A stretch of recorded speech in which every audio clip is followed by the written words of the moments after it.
This is Josiah Plays Dungeons and Dragons. It is the Shattered Crown campaign with DM Scito, Dark Sun 5th edition Dungeons and Dragons campaign. With me are my fellow players Tim and Nox. All right. So, you all have just had a very exciting adventure of Nox's shopping adventure. Of course, I suppose the bigger thing to note here would be the fact that Jomo, you basically just returned from the dead, and you returned with a very special friend, didn't you? Friend is a strong word. Oh, I'm sure you'll be the best of buds. It was an elemental spirit named Searshoe. Let me just... You watching my Shadow of Mordor Okay. run? Oh yeah, That's I like fine, that game. Tim. No problem. Let me just pull up Searshoe on our... Where are you, friend? There we are.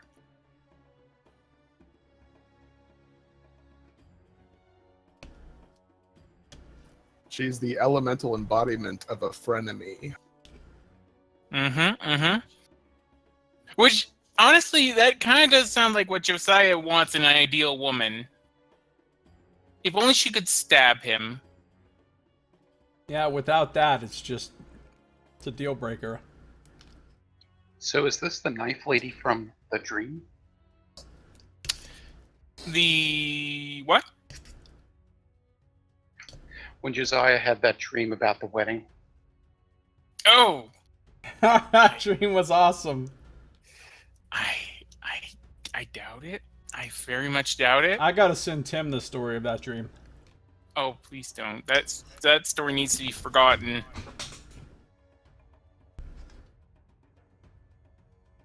That story needs to be just Memorial Damnatio or whatever the hell. Oh, God. Sorry, I'm a little bit out of it today. Making shit up. Yes, Searshoe is pronounced Searshoe, and it is Celtic. Celtic people have the weirdest pronunciations. I don't know. I think English kind of has its hat in the ring for that. Yeah, they surely should stick with the original Levitican. Nox, you know that none of us can speak that except for you. But it's the official language of the Milky Way. It is, but Nox, none of us are pure enough of heart to speak it. This is true. Well, so it is now. Oh, and of course, guys, let me just pull up everything, and of course, I completely forget to pull up the one thing which I need for. Okay, there we go. Anyways, while I'm waiting for this to pull up, so it turns out that according to WotC, they're actually planning 7 new settings for this year. 7 for this year? Yeah. That's ludicrous. That's what they look online. Look up new D&D settings. Now, my theory is that they're including the plane shift things in there, which aren't really true full settings, but they're counting them as such.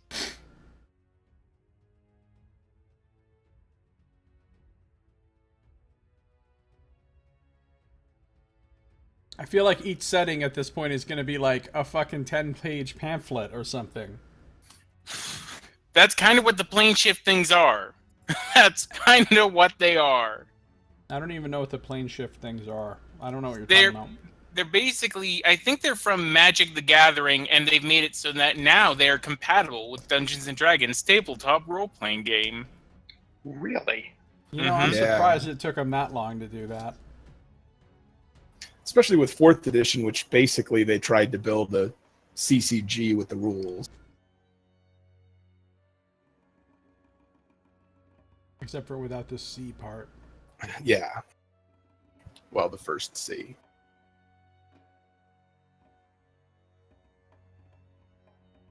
Well, I don't know. They try to do that with 2nd edition. 2nd edition had a ludicrous number of supplements, as did 3rd, and really, actually, the more you think about 4th edition, actually wasn't too bad terms of supplements unless you're counting Dragon Magazine. Weirdly enough, they've put out a pretty small number of products for 5th edition. Mm-hmm.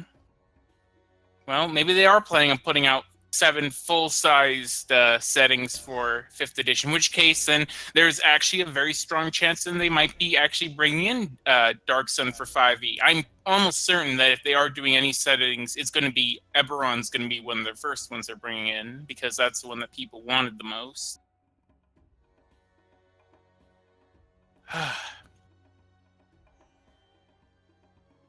Do you like Magic the Gathering, boss?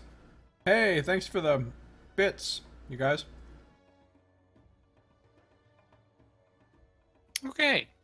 So, you're at your lovely abode now. And so, it is about 6 o'clock on Haze the 5th. Jomo, you are now feeling much better. You are no longer suffering from... what's the word I'm looking for? How am I forgetting this word? Exhaustion? Exhaustion. Thank you, Nox. I'm no longer suffering from exhaustion? No. For a second there, I became Ed Harris's character in Appaloosa. And that's a sound no one getting right. the reference. I know who Ed Harris is. Yeah, but in Appaloosa, the movie, basically he keeps asking his partner, which is Viggo Mortensen, or I can never pronounce his last name right. I always fumble that. He keeps asking, what's the word I'm looking for?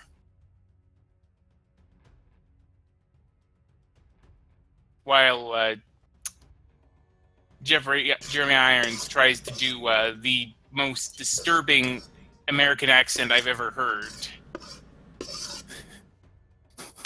Oh yeah, no, he should not be doing an American accent. Yeah, I know, but he tried. He tried.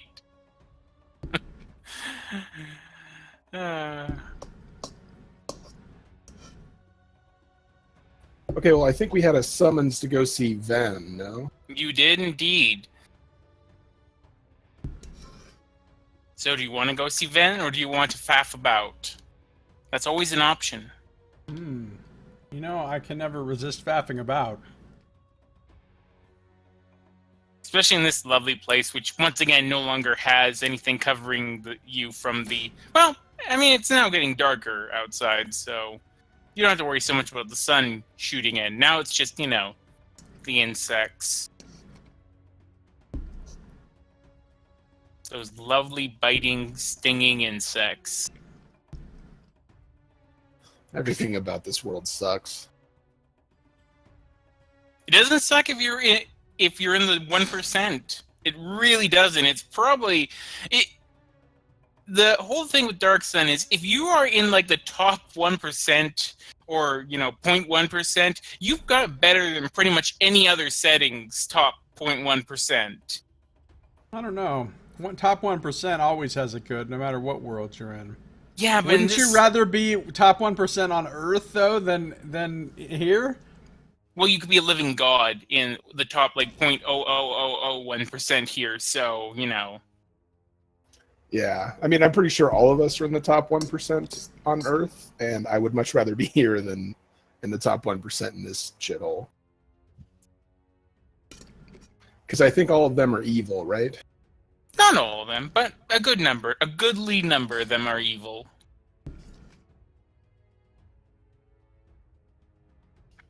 But not Tek Tuch Title. He's a great guy. You should get to know him. He's my favorite. Is he actually your favorite? He can be a real drag. Oh, Josiah, why? Why? Amaranth informs us that Jeremy Irons used to be on a show called Blue Peter here in UK. It's a children's art... Okay, you didn't name anything Peter if it's for children. That sounds... Blue Peter sounds like an escalation of blue balls. Like, it's gone all the way, the blue is... Hi, kids. Josiah. Let I me know tell you about my Blue Peter. Okay, Josiah. Blue Peter actually was originally the title of the Watchmen movie.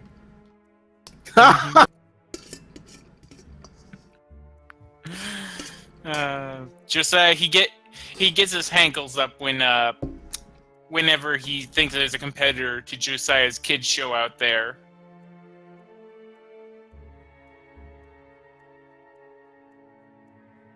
Anyways, so 34K? Yeah, for globally. Really? I'm surprised it's that high. Yeah, I mean, that's just pulling off the top of my head. I'm not 100% on that, but I think that's what I read. Because there's a shitload of really poor people. Not in Canada, though. Those fucking Canadians. Actually, there is a fair number. We actually, especially in Vancouver, there is quite a homeless problem, which is really quite troubling. Problem with Canada is they treat their poor people like human beings. Yeah, well, that idea could spread. I know, right?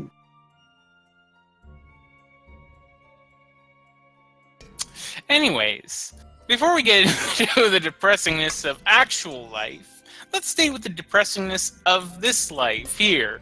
So, you've been summoned by Ven. What do you do?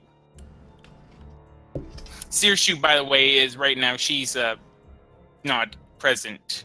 She's decided to head back to her place. Which is probably better than your place.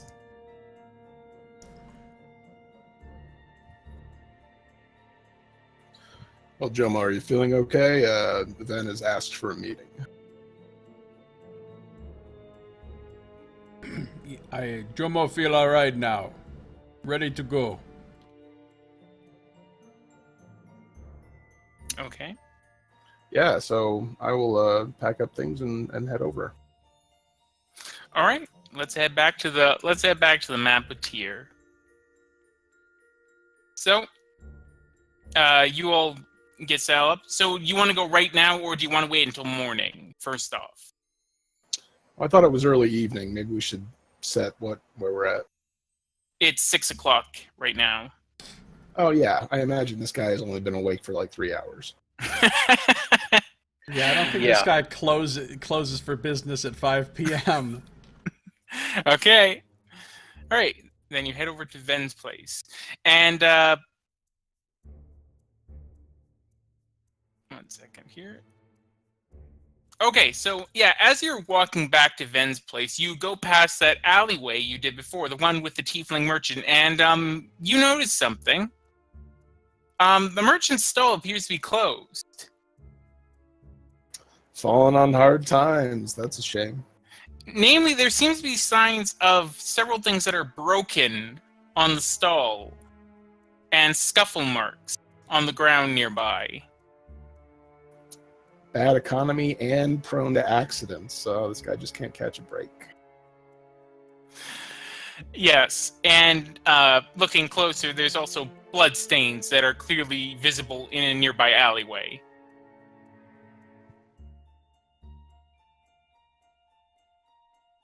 And he was trying to set up some kind of a medic tent for the need. Great. This couldn't have happened to a worse person. Oh, Sinclair. So you switch your alignment to neutral good, right? I think probably, yeah. Yeah, because you're the true hero here. Anyway, so you continue on past the site of the person who Sinclair may have gotten murdered. I just provided someone with information that was completely true. I don't understand why that's a problem. Yeah. Okay, that's like going up to children and telling them, hey, there's no Santa Claus, and then trying to defend it being like, hey, I was just telling people something that was completely true. I don't understand what's the problem, why they're crying. That's actually a really good point, because they're Christian douches that do that, and I hate them. Good times, getting people murdered.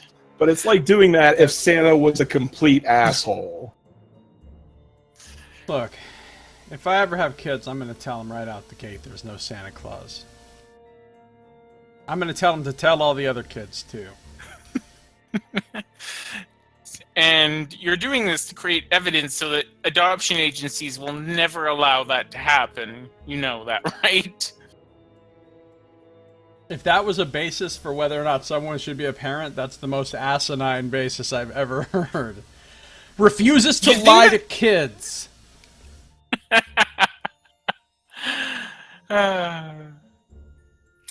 Okay. I mean, I would say they'd have about 500 better reasons for not letting me have a kid. Not the least of which is Josiah's Kid Show.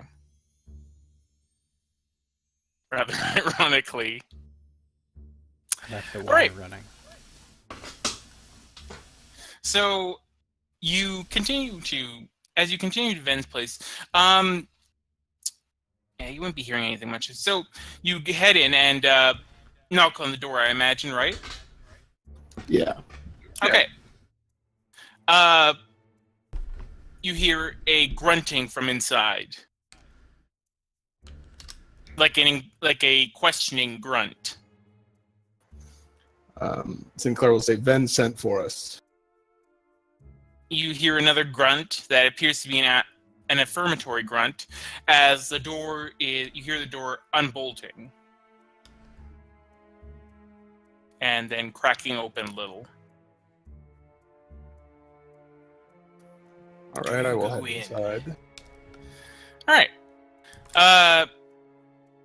You head inside, and as you head down the hallway, first off, you pass one guy who appears to be... Sorry. You head past one man who appears to be a mole who's just standing there eyeing you as you walk past, presumably the source of the grunts. As you're going down the smoke-filled hallway, you begin to hear raised voices from the end of the corridor. Do you do anything?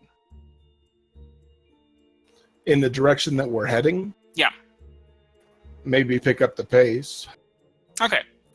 You pick up the pace, and you see the half-giant bodyguard standing there, and you see Ven, and he appears to be finishing a skewer of some meat, maybe erdlu or something. And he's saying, All right, Kagai. Look, go handle it, all right? We need to deal with this now before any more problems pop up. I'll send out someone to Sada. They'll get back to me, all right? And Kaga grunts and sort of heads off. Ah, you three. Glad to see you're back. How was the room? Horrible. Well, you get what you paid for. You know? We would pay more if you get us a better place. Unfortunately, my friends, there's not too much in the way of better places out there right now. As you can see, Tyr is somewhat filled with people. I say we've probably seen ourselves the number of people here go up by a good third, and that's just within the city walls. We don't even want to talk about outside the city walls. So, let's talk about work. Speaking of paying money for things, because I am willing to pay money for a job. Do you want us to assassinate some of your very bad rivals who happen to have nice rooms? He sort of chuckles at this. No, but I'll keep you in mind for that. What I want you to do is, you see, one of the aspects of life here in Tyr is understanding, paying people what they're owed. When you brought me the amethyst, I paid you what you were owed, right? I imagine to whomever you sold the book to, he sort of makes a gesture, you were paid for that as well, correct? Corwin will give a deep nod of assent. I provide a service to many of the people here in the Smith District and the Brickyard. helping keep them safe from certain predatory elements, which I'm sure you are all familiar with. And in return, I only expect a small amount of money in return. Now, unfortunately, the fellows who I had sent out previously were also one of the groups I sent out to handle said task. So I imagine you could see where I'm going with this. No. All right. I need you to go out and collect some debts for me. All the people have been partaking of the service I provided and have not paid yet. I just need you to collect payment. That's all. And that's everything that you want us to do. Go and ask these people for payment and collect it. For now, think of it as a, how should I put it? Think of it as a test run to see how well you handle things. That's all you're doing, just collecting money for payment. I'm sure you don't have to be violent or do anything that would, of course, harm your delicate morals, but I'm sure you can get creative in how you can get them to pay up. All right? And Carol glance at Jomo and say, well, what do you think?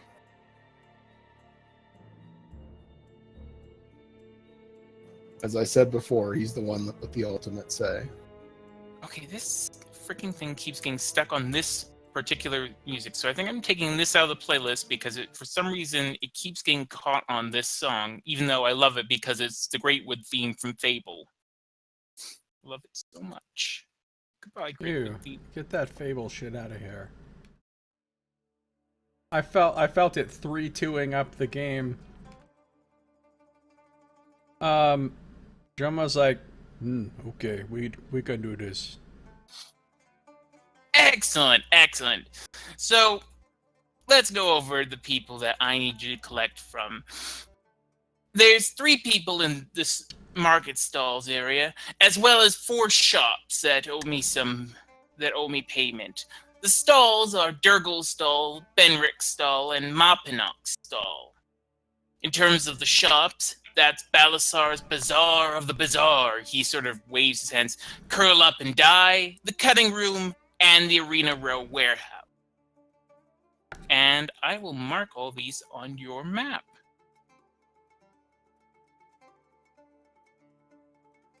And how much do each of them owe?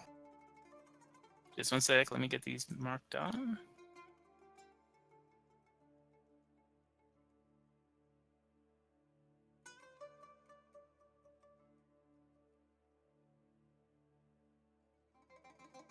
Curl up and die. Nice.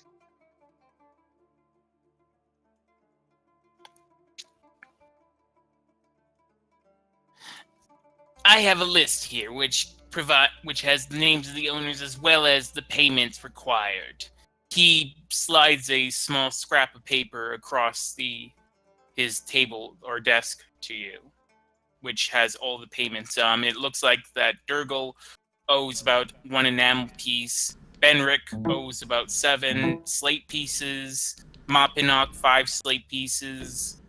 Balasar about 5 enamel pieces. Curl Up and Die about 5 enamel pieces. The Cutting Room about 7, and the Arena Row about 7 as well.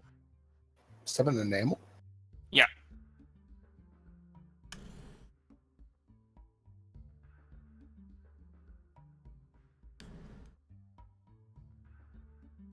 As you can see, very reasonable rate for my providing their payment, their protection. How long do you provide protection for 7 enamel pieces? Each one is I prefer go on a rotating basis. For larger shops, I generally operate on about a couple of weeks to a month basis. It really depends on how each of these particular customers have treated me. You can see. He interlocks his fingers.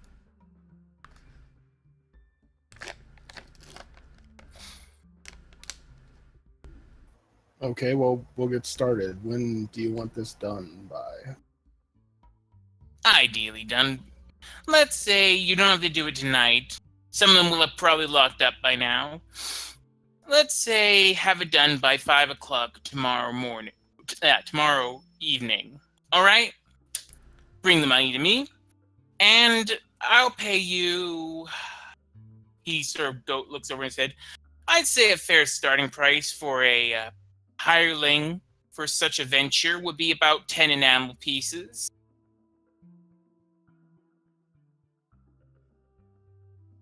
Do well, and you might find yourselves with a bonus. And then, as I said, do well on this, and we can look at better business opportunities.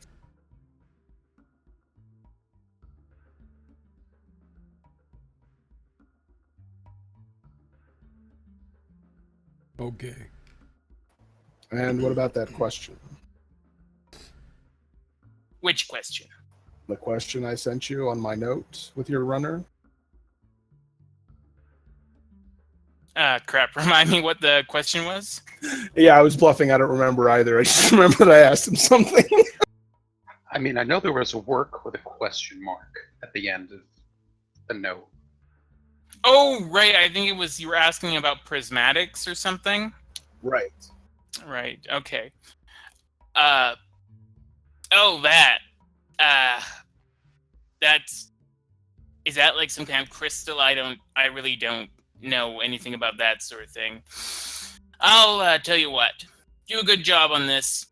I'll have some guys take a look at it. I can't promise anything, but I'll just put the word out. See if anyone knows anything about these prismatics.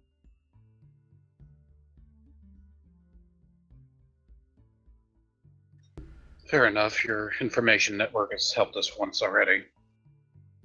See? Already we're working well together. So, I'll see you back here, 5 o'clock tomorrow evening at the latest. Have a good evening, friends. And he sort of waves you away as he then goes back to his Erdlu skewer.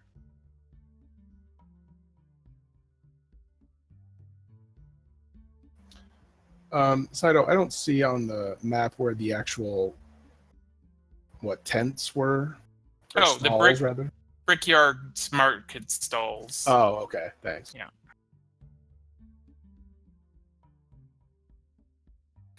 So, what do you guys do? So you're just standing there, he's waved you away. No, yeah, I turned to head for the exit. Yeah, Torin will give a nod and head out. Jomo, are you gonna follow suit, or are you just gonna stand there? Flare I silently. was thinking about standing here and just being like, I had one more question. And then like, I can't think of what it was. And just stand there and like, keep pretending like I can't think of my question. Do you want to do that? No. Okay, probably would be like asking Tunon what's behind his mask. Yeah, that didn't work out well. No, it didn't. And it's like someone also suggested maybe you didn't want to keep that save, but... oh, not listening. Anyways. So. Oh, God. It is hot as hell here. And yes, Josiah, I know your fucking air conditioning is so wonderful. Well, it is. Plus, I'm eating this very cool Jell-O.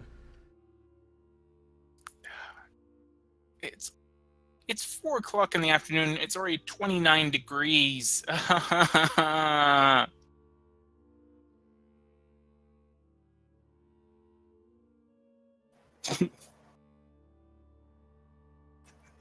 vast majority of American people that you are saying that to, they find you psychotic. It's about 85 degrees Fahrenheit.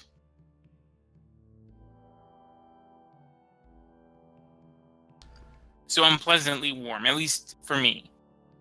That sounds uncomfortable. It is. It is very uncomfortable. I miss when I had air conditioning. Those halcyon days. Yeah, it's pretty great.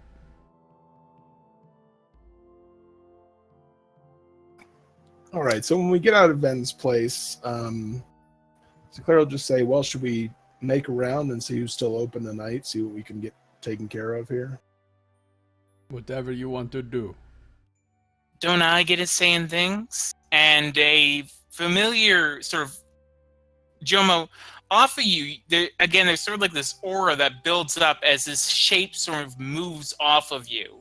And it's just sort of floating next to you now. No, go away. Oh, you don't mean that. We've been through so much already. Besides, I'm not the one who chose to get here, and I happen to also be the one who saved your life. You know, you'd expect a little bit of gratitude. And she looks at you, Corwin, and you, Sinclair. Already thanked you. Yeah, you have received a little bit of gratitude. Well, the least you could do is at least give me something to do while you're doing all this. How about this? Next time we're resting up, one of you show Jomo the books or whatnot. I'd like to look through them. Wait, you could read the books? Of course I can read. I'm not an idiot. Well, yeah, but I thought you could just know what Jomo knew, and he doesn't know how to read. I have his memories. I don't have his intellect. There's a big difference. I can see the patterns between things. Thank you very much. I wasn't implying you were stupid. I was just expressing exasperation that you didn't explain this to us before. So you're already getting divergent memories, in a sense. Yes. I have my own set of memories. Otherwise, I would be... Don't you think I'd be a little bit more like Jomo here, staying slack-jawed? You would be much nicer, it's true. I wish you were standing slack-jawed. She sort of looks at you again, shoots a glare. Anyways... Honestly, Jomo feel much gratitude towards you, except when you talk. Okay, Sirshu, here's the deal. Absolutely, we will let you do that. We will provide Jomo with all the books and writings and anything that you care to read. Thank you. The condition, because as I said, this is a deal, you have to teach him how to read them as you do it. She sort of looks at you like you just asked her. You just asked her to do one of Hercules' great tasks or something. Like, you've just asked something that's basically impossible. And she's just sort of staring at you. And then she's like, oh, no, but really, what do you want me to do? No, but really, that's what I want you to do. Assuming Jomo wants to learn, which I'm pretty sure he does. Jomo would not mind learning. Very hard though. Jomo tried learning to read before. Very hard. That's okay, Jomo. Sirshu has all the time in the world to teach you. She shoots you and dirty glance, Sinclair. Fine, I can do so, though it would probably help if I had some instructional material for him. Do you have anything like that? I think we can come up with it. Good. Fine, it's a deal. You provide me something to do, read, and basically get a bit more than just the memories I have from his head, and I'll help him learn how to read. This is basically like the miracle worker right now. This is the sort of magic we're feeling right here. Well, I could always fix you up with a set of paints if you really need a hobby. I mean substantial. I can't pick up anything. See? You think you're so smart, you can't even pick something up. She just sort of looks at Jomo, just questioning for a second why you think those two things are related. And then she just sort of, she gets a look on her face like, you know when someone says something to you that is so irrational that actually makes your head hurt? You know who's really smart? And then Jomo will point at Corwin. He can pick stuff up without even using his hands. Well, Corwin will grin and take a deep nod at that. well, of course he can. He's an arcane spellcaster.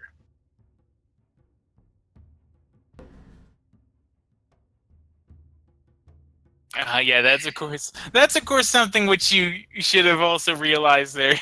Whereas you might be able to fool Jomo still. Searshoe is not gonna have been fooled by that. So, well, cat's out of bag here. Joel, We've known this for quite a while. Corwin told us this after we left Wallace. I didn't. Searshoe, I'm not sure why you were thinking this is a big reveal. Because he doesn't think it. He still thinks that he's some kind of... I don't know what he even thinks. Again, I'm just working with memories here, but sometimes he can get bits of feeling as well from them, and I know he still holds out some weird belief that he's not. He doesn't use arcane magic. I watch him use magic and he never defile the land. That's all I need to know. Fair enough. Fair enough. Why, thank you, both of you. But I suppose the reason you're bringing that up is because you want to admit yourself that you're just like a everyday run-of-the-mill familiar. No, I'm really not.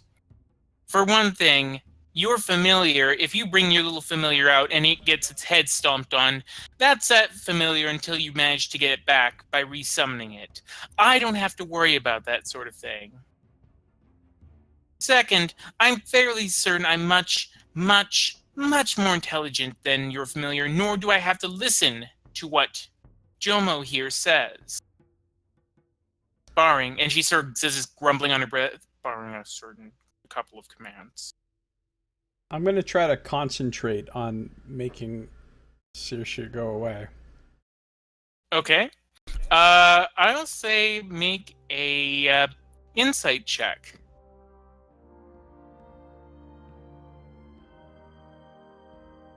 Okay. Saoirse's just like she looks back. So as you can see, completely different. And as she's about to say it, she just suddenly she gets this look on her face like, oh shit, and she just vanishes. Yeah, now who's so smart?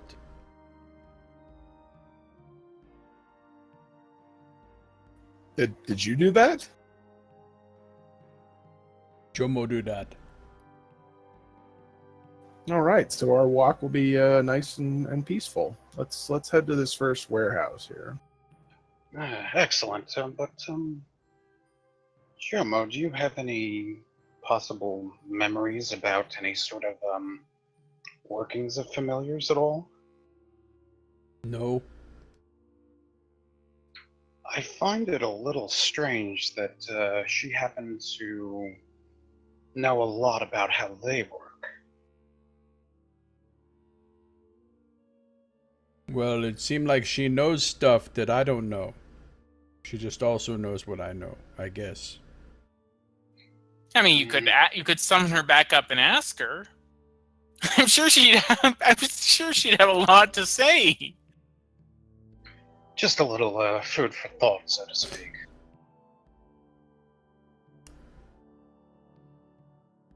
Yes, men, the ideal woman here. You can make her disappear with just a thought.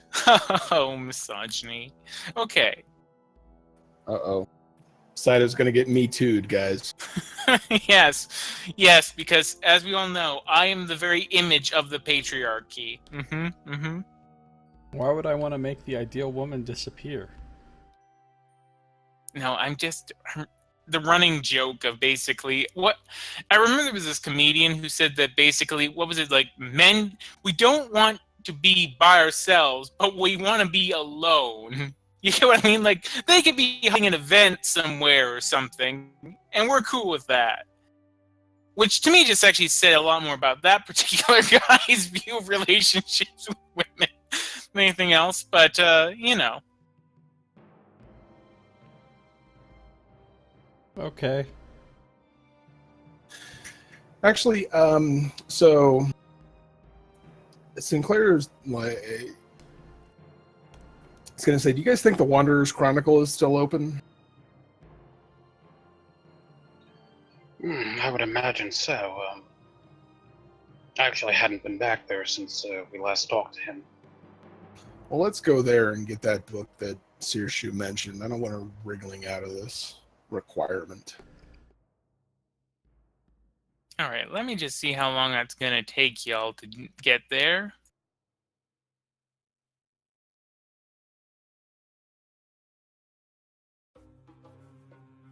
Okay. Yeah. All right. You head off to the Wanderer's Chronicle, and takes you about 10 minutes. It's now about 6:20 in at night, and you can see that it looks like the shop is closed, so there does appear to be a candle in the window. Boss says you can't call yourself a Canadian if you say y'all. Boss, do you have any idea how many country singers are Canadian? It's disturbing. It really is. I don't understand why. I don't know why so many Canadians are country singers, but it's true. Look it up. Seriously, it's freaky. Don't know what the fuck Canadians are doing singing like they're in the American South, but there you go. It's probably because of the heat. Ha ha ha ha ha. Yeah. The heat, which is making me feel like just sort of flopping down and just sort of not moving.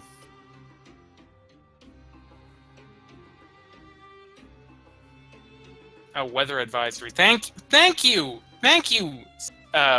Weather Canada. Thank you for letting me know about this. I had no idea it was warm outside. Thank you for letting me know.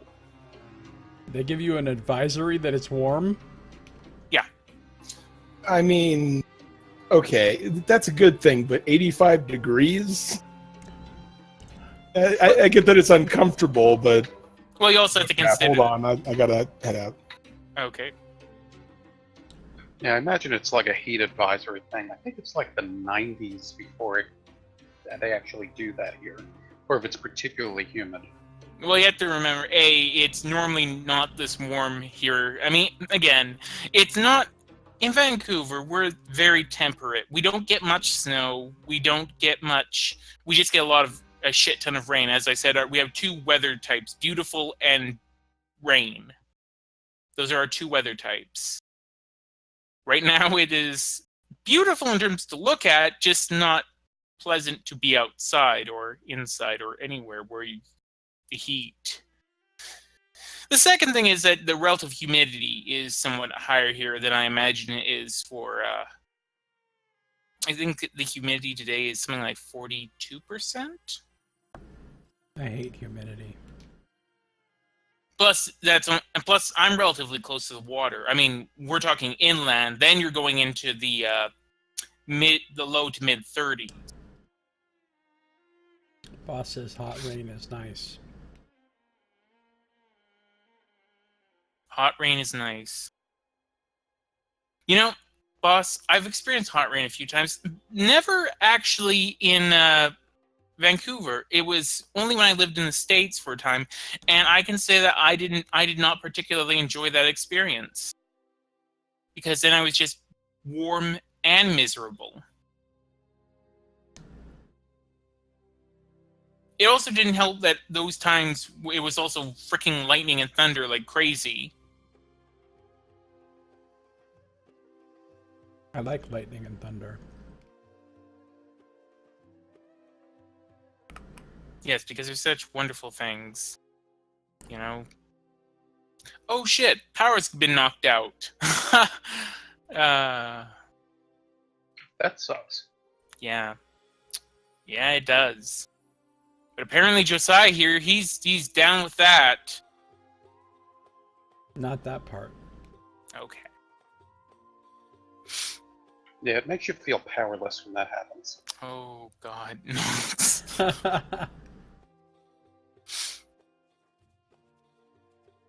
Yeah, it really knocks your lights out. Oh. Hurts. It hurts.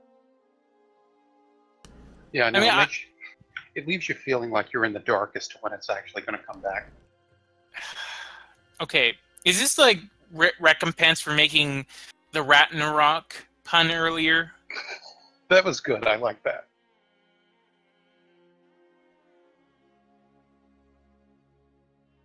Sorry about that, guys. I'm back. Okay. Well, while you were gone, Nox managed to sell all of his other rat paintings, and well, the world's ending, so that's happening. Well, I totally accept that the second thing happened, but I am completely incredulous that Knox sold all his rat paintings. Okay, you got me. I know that was a little too unbelievable. Okay, so you're at the Wanderer's Chronicle outside. It's about 6:20. Yeah, and you can see there's a candle on in the window, but the shop does appear to be closed. But then again, Corwin, he did tell you to come back later. He didn't specify a time, so, This guy's basically our friend at this point. We're Yeah. valued customers. I'll there's try. nothing- Sorry, I'll try a tenuous knock on the door. Okay, you do so, and you hear something from inside. It's sort of like, if you guys ever watched Josiah's Daggerdale Let's Play, which I highly recommend because, of course, that gives you the purest and best example of what 4E D&D is really like. Nobody's ever gonna watch that because it's the worst game ever. The noise the dwarves make. All the dwarves, because there's basically no voice acting in that game. There's just them going, "Arr, arr." Sort of like that. From inside. So, yeah, someone's sort of responding, but you don't hear any feet moving towards the door just yet.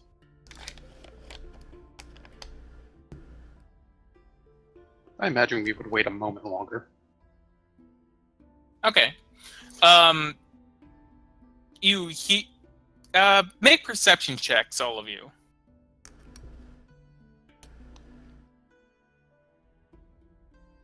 I can just imagine you guys just standing there with your ear against the door, just this poor old guy. Corwin, I'll say that you managed to hear something inside, then it sounded like earth wind or something like that.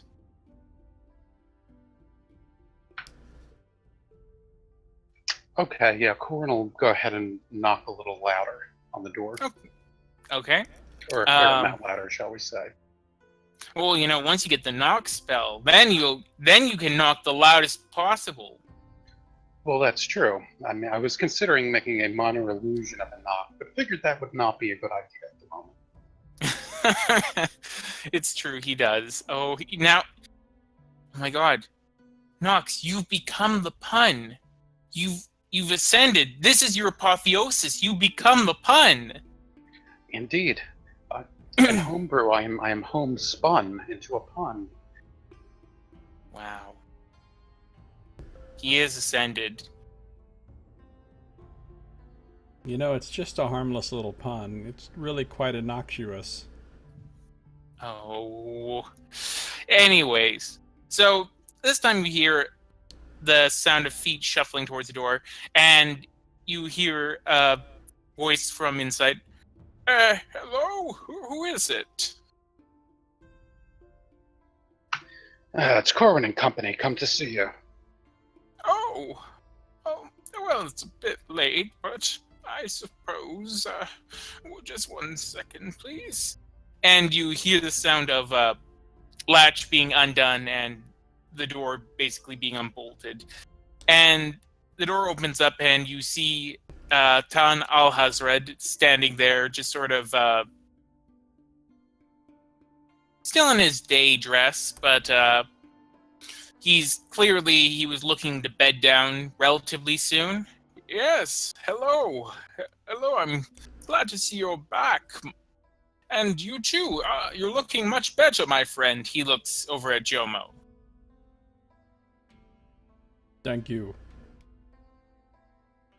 So, what can I do you for?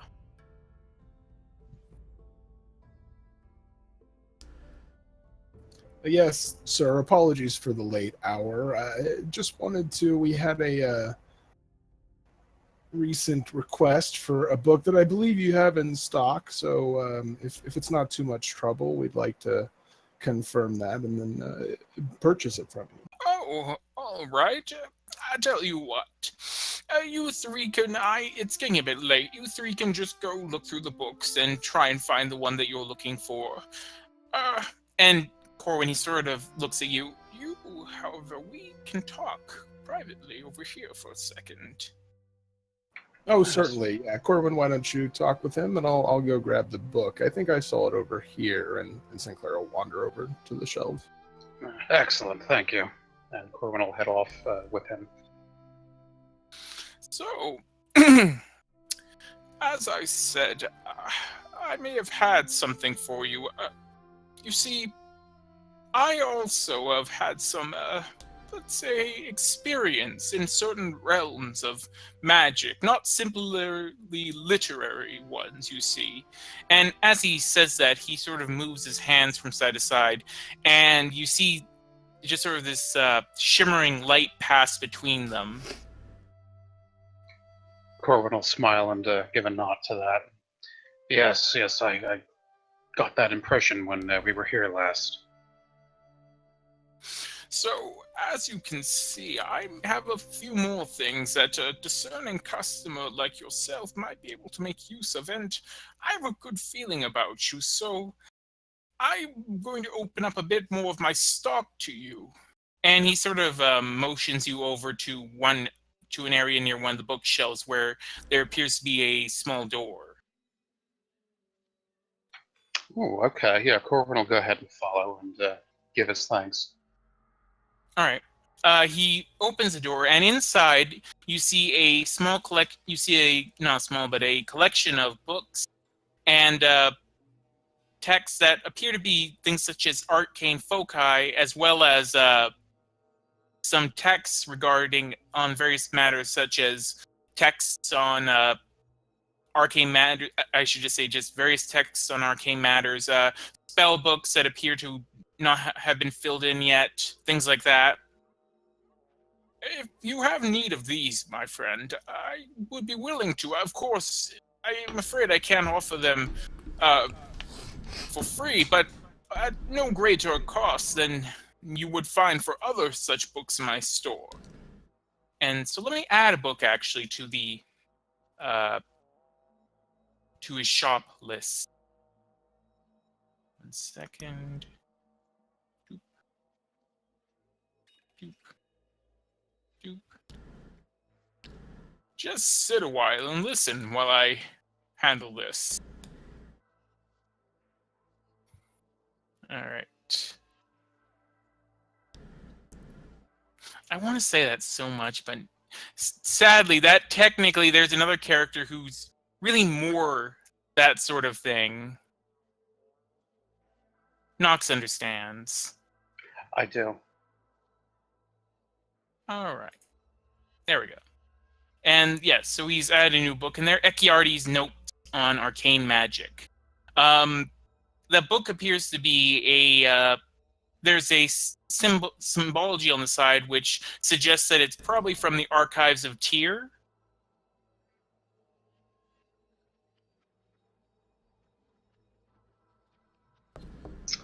Interesting. Is that like the Library of Congress? Sort of, yeah, except, unlike the Library of Congress, if you go in without allowances, you could get your life sucked out of you. So just like the Library of Congress. This is one of my favorite tomes on the subject, actually. Echiartes was actually, as it turns out, he began as a defiler in the service of Kalak, but actually later would go on to be discovered as a preserver. For that crime, of course, he was, executed, but his notes are very balanced and not at all dedicated towards the defiling arts that so many tomes on arcane magic are. That's pretty fascinating. And Corin will be looking through this book and kind of nodding to himself and go, "Yeah, I can tell that this is an intriguing tome." Yes. I wish I could offer you a discounted price, but in truth, I'm probably already offering as much of more of a discount than I should. But again, I have a good feeling about you. I'm always keen to help young adventurers. My thanks. Your feelings are not misplaced. And Corin will look at it a bit more, and yeah, he'll go ahead and he'll take that book. Although he'll need to go out and get a little bit more enamel from the others. Okay, so you actually want to buy it? Yeah, he'll go ahead and do that. Okay. All right. You can head on out to do so. Apparently, Nox's shopping adventure has just begun.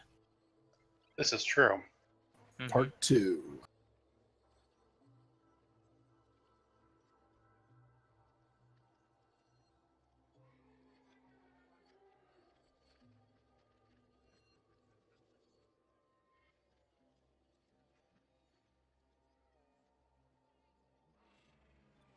So yeah, he's passed you this book, Ekiart's Notes on Arcane Magic, and so if you want to go out and try and buy it, oh, Tim. Okay, that's not bad. Nice. That's not Nice. bad at all. That's good. Yeah, Corin will head on out and say, "Yeah, I found something of interest in the back, but I don't quite have the coin to cover it." How much Oh. you need? Well, it's only 100 enamel, but I've only got 70 at the moment. Okay, well, we've got the book that Jomo needs. That's another 10 enamel. If we buy these, will that leave us enough for the wagon we were looking at? And have you guys already paid for the crowd blue? Remind me. Yeah, we did pay for it. Okay. Okay, hold on. How much we all got? I got 105. I have 110. Jomo is not mathematically illiterate, though. I've got 70. But he wouldn't be able to add those three numbers up, is the thing. He can count 105 coins, but adding 105 and 110 and 70 is like, I don't know how much that is. So we got like 500 coins.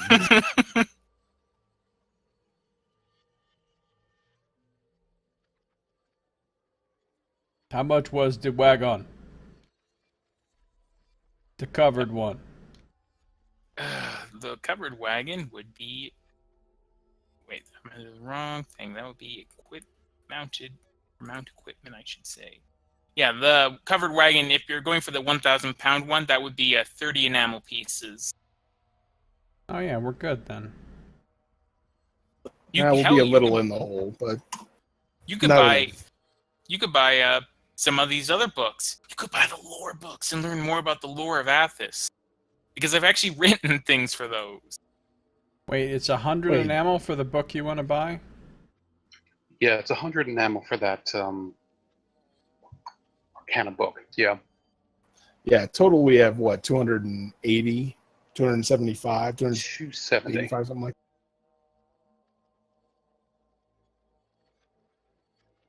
that. So yeah, we can buy this. We'll just have to pull some more jobs or get some more before we buy the wagon.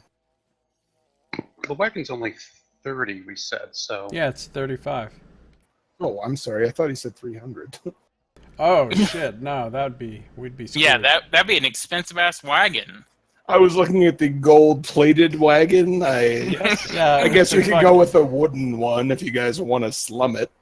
It's like lowered. It's got ground effects. It's got hydraulics. Ballista mounted on the sides. Yeah, well, you can. That is actually an option. You can get a wagon that has a ballista mounted on it. Really? Yeah, you just need to get one of the bigger wagons, and then you can buy a ballista for it. I still have to figure out when to add in all these things, because I figured that right now wouldn't be the best time to add in. So what point should I start adding in, like, prices for armoring for a wagon? I figure at this point you're probably not too concerned about that. True. Yeah, I don't think we're planning to, like, take it to war or anything. But that's always an option. Always an option. Okay, well, yeah, Sinclair will contribute 40 enamel pieces to this total purchase. And I'll contribute 35. Wow. So basically, they're paying for most of the book there, Corwin. Yeah, so that'll be 35 to me, and yeah, I'll eagerly do that. Well, 40 and 35 is 75, so you only have to pay 25. But Jomo doesn't say that.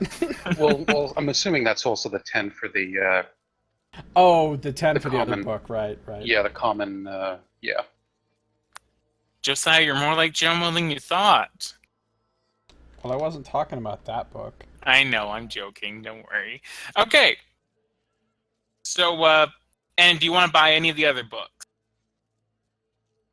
Not right now. Sinclair really was just looking at the one that he was thinking of, and because the guy closed up, I'm not browsing. Okay.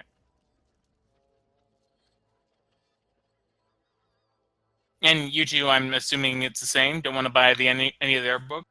Yeah. No, Yeah, I Jomo's figure- not buying any books at this time. I imagine Corwin is too mentally distracted on the thoughts of what he might find in the book he just got that he wouldn't really think of anything else at the moment. Okay. All right. So yeah. I'm assuming you hand over the payment. Yes. All right. So that would be the book for Corwin, and he makes a point to not name it. And the to read and write, literacy and common. I imagine this is for you, young man. And he's looking at you, Jomo. Yes, that for me. Literacy is a wonderful thing, you know.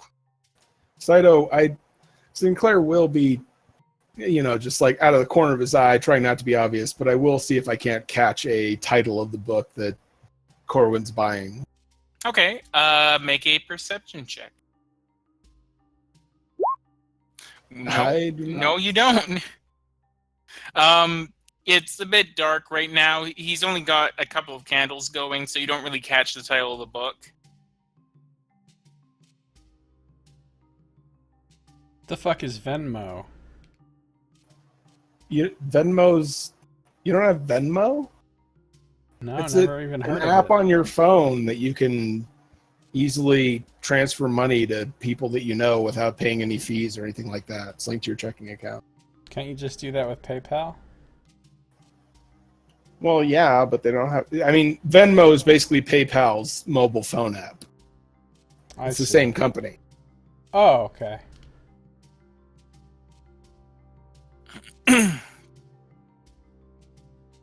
It's like Lyft.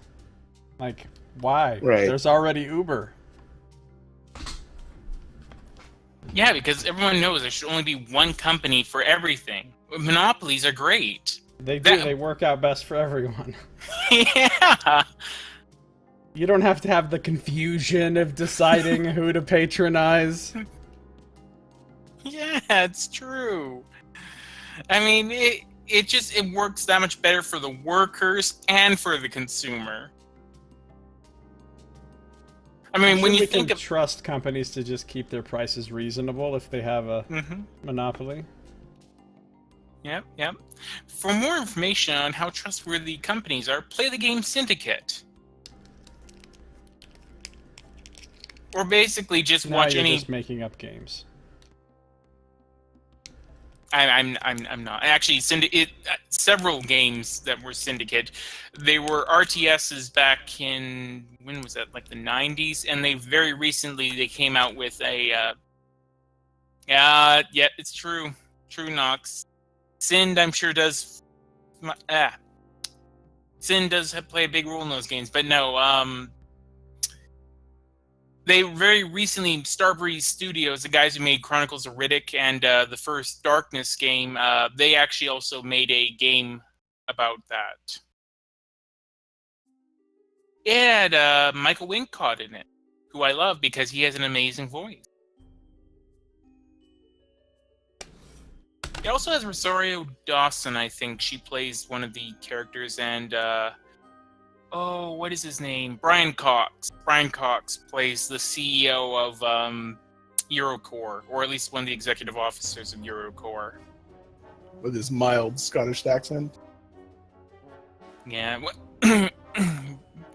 Brian Cox is a great man because whenever he's in a game, you're like, or a movie, you're like, well, I know which side I'll be rooting against now. He never plays the good guy. That's true. That's one of those. He's like those kind of actors that show up in various TV shows you watch every so often, where you think, "Oh, this guy did it." Yeah, exactly. Yeah. Oh, I agree, boss.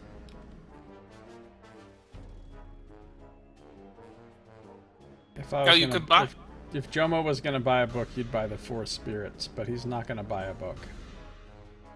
Well, you could ask one of the others to buy a book. No, we don't have all kinds of spare money to just be spending on literature right now. We ain't starting no library on wheels over here. But Nice. you kind of are. You kind of are. Once you buy that wagon. I was about to say, we don't even have wheels yet. Soon we'll be wheeling and dealing in it. Mm-hmm. Well, again, you could also. That's another good way to make money, to trade between cities. You just need to get an idea as to what the prices are like in places. I was about to say, we need to go to another city before we start doing all that. But we'd also have to write down what all the prices are for everything here. Everything. Every commodity and everything. Of course, Jomo wouldn't think of this idea because it's too smart for him. Well, Corwin, I would also say that, again, I've told you this before, that you would know from bait, even though you don't have a booklet, although if you were a member of a house, you could probably get your hands on a booklet, which gives the general layout of sort of where goods are at their most valuable and where they're at their cheapest. As a general rule, goods that are sold by a house, by basically the house of a city-state, so for Tyr would be House Vorden, the goods that it sells are most likely the goods that Tyr produces, and as such will probably be the goods you can get for the cheapest here.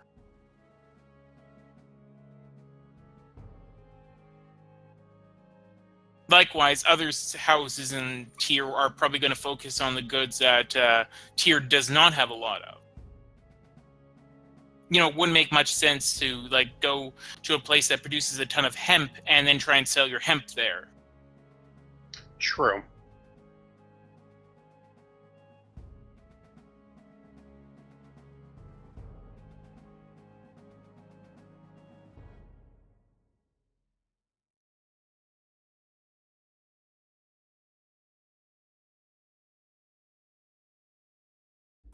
All right, so I think we've completed the transaction. We're ready to get back to the round, see if any of those places that Ben gave us are still open. All right, and I'll say it's right now at about 6:30, so about 10 minutes have passed inside the shop. Okay, so this is a question, because I don't know anything about Athos and its seasons. How dark is it at 6:30? Well, it's right now haze. Well, actually, let me just see exactly where that falls on the... Again, glad I made this freaking thing about the seasons and whatnot of Athos. March time to do... So yeah, haze. So right now at about 6 o'clock, it would be pretty dark out. I would say that at this point, the days are getting longer right now, but it would be pretty dark out right now. the shortest day of the year occurs on the 27th of Mist. So you're still basically, So we're in like early autumn, basically. yeah, sort of like that. Well, no, it would be the reverse. The shortest day occurs on during winters, so this would actually be closer to something like, I guess, February. Oh, okay, yeah, it's pitch black at 6:30 on February, so. Well, depending on where you are in the world. Right, of course.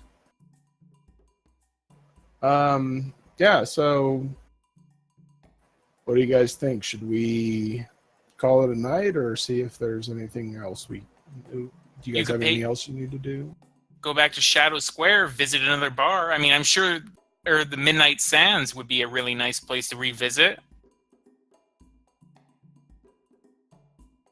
Yeah, we got some great memories there. Mm-hmm. You guys, I've heard about this really fun place called the Hungry Halfling. You want to go check out the nightlife there?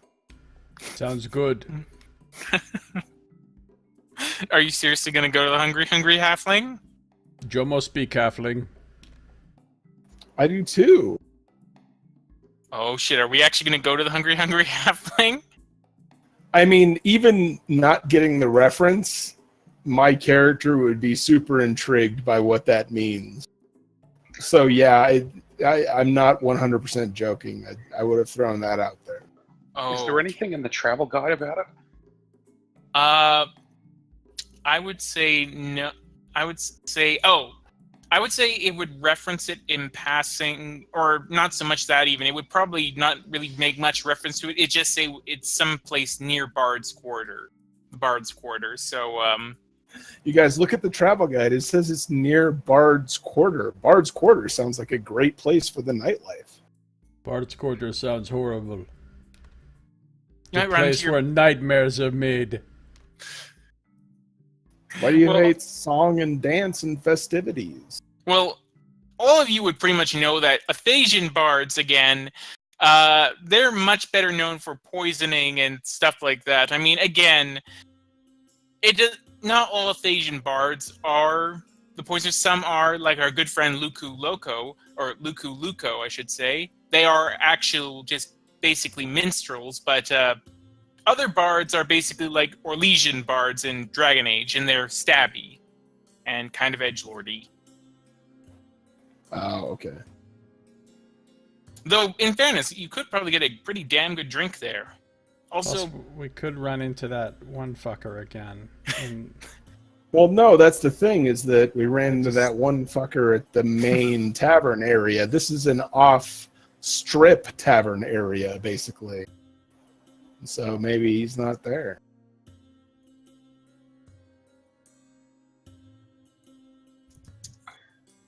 That's right. We might even get a even greasier spoon to have sing to us. Yeah, even a greasier, spoonier bard. I mean, really, what more could you ask? I think all around this is just sounding like an incredible idea, and one that should be acted upon immediately and with all due haste. Yeah, I mean, Sinclair will just say, yeah, it sounds like it could be a fun night, a little dangerous, a little adventurous, but it's up to you guys. What do you think? why not? Well, all right. I'm game if Jomo's game. Just hopefully that his would-be assassin isn't around again. I wouldn't like to repeat that experience, but sure. If there's anybody is singing really annoyingly, I'll summon Seer, so she has to listen to it too. I will laugh out loud at that. Oh, she really deep down, don't you think she just wants to be your friend, Jomo? I don't know what she wants. Okay. I would suggest that we go stash our valuables with our creature thing that's staying at the messenger's mount. Stash what valuables? Well, I mean, all the stuff we're carrying. We don't want to walk in looking like we're backpackers. Well, I mean, All our books, whatnot. I don't know if we're able to stash things there. yeah, I was gonna say I'm not sure if that's something that you can just do. If you can just like go to, I mean, they do keep carts and whatnot there, but generally speaking, they don't just let you stash stuff. Or, leave it at the inn, whatever. I don't, Oh, I'm it'll be excited real about, safe there. well, yeah, but maybe safer than walking into a place like this looking like you have all your earthly possessions on your back. I don't know. It's just a suggestion. What do you guys think? If you want to, we can go back to the inn or wherever.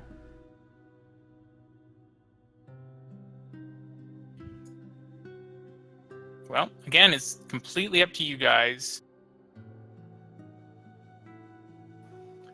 Yeah, let's go back to the inn first. Okay. You make your way back to the Kanking cart. It's now about, I'll just make it even, say it's about 7 o'clock now at night.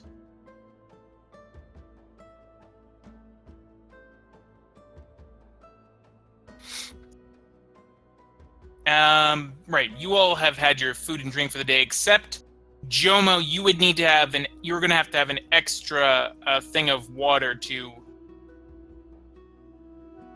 because the water before was just to cure the exhaustion.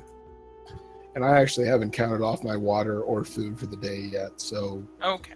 I only have Well, the boy mix. Maybe we might eat and drink at the Hungry Halfling. That's True, you might eat there. Or get eaten. Then we won't have to mark off any food because we'll be the food. Yeah, that's a very real possibility. Who knows? Who knows? Anything can happen at the Hungry Halfling. Chapel of Lights, Chapel of Lights. Yeah. Nice. It's the chapel in, it's so lights, Chapel of Lights, Chapel of Lights. That's why we call it Chapel of Lights. That's a cool song that you guys have just invented Isn't it? that I've never sung before. True. That's You never. the Josiah song. What are you talking about? Okay, well, no, my instinct is maybe just to hide the book and a couple of spare sacks of coin Okay, so under some of the detritus in the corner, the massive corner of collapsed lumber that is our room. all right. Probably. Hey, that's not a bad idea, actually. Anyone else hiding anything, squirreling stuff away? Jomo's gonna hold on to everything he's got, That's a wise move there. including the large tent which I'm carrying around. That an even wiser move when you really think about it. You never know when you might need to pitch a tent in the middle of the street. Scandal! Nice. Scandal! Oh boy. A little scandal. Yeah. Imagine hitting on somebody. Hey, baby, I got a tent right here. Wait, please tell me you guys though have heard the phrase to pitch a tent. Yes. Okay. Well, yeah. I wasn't thinking of that, though. I need to head AFK for just a minute. Be right back. Okay. Oh man. So I love it. You guys get poisoned on your first time out. So what is it time to do? It's time to go out clubbing again. Yeah, exactly. I feel like Corwin would be a little bit in disbelief that they want to do it, but yeah, if they want to do it, sure, what the hell? Yeah, I mean, what? There's never one to turn down a good time. What could go wrong? Yeah, nothing could go wrong. This is by definition the greatest idea that has ever been had. Especially at the Hungry Halfling. Uh-huh.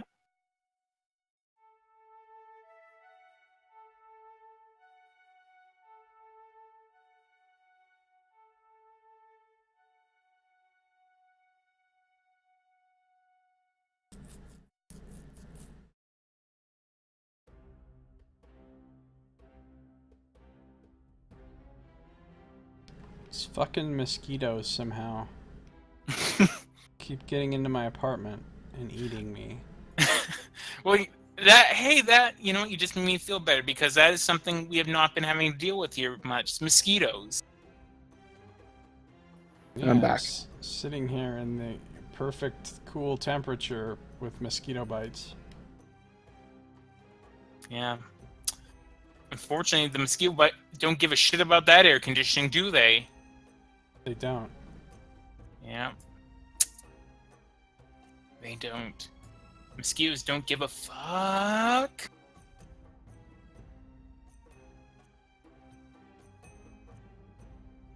Okay, yeah, I have marked out the items that I'm going to be stowing behind. Scito, feel free to send me something if you want to know that list, if something is actually going to happen. But Oh, that's Okay, fine. I mean, again, what could possibly happen? It's a completely secure place that doesn't have a roof. perfectly safe. Mm-hmm. Exactly. Corbin will stow his rope and grappling hook. Okay. Because, of course, that's something that, you know, criminals, they're well known for wanting to steal. Exactly. Criminals It's just could like- use a rope and grappling hook.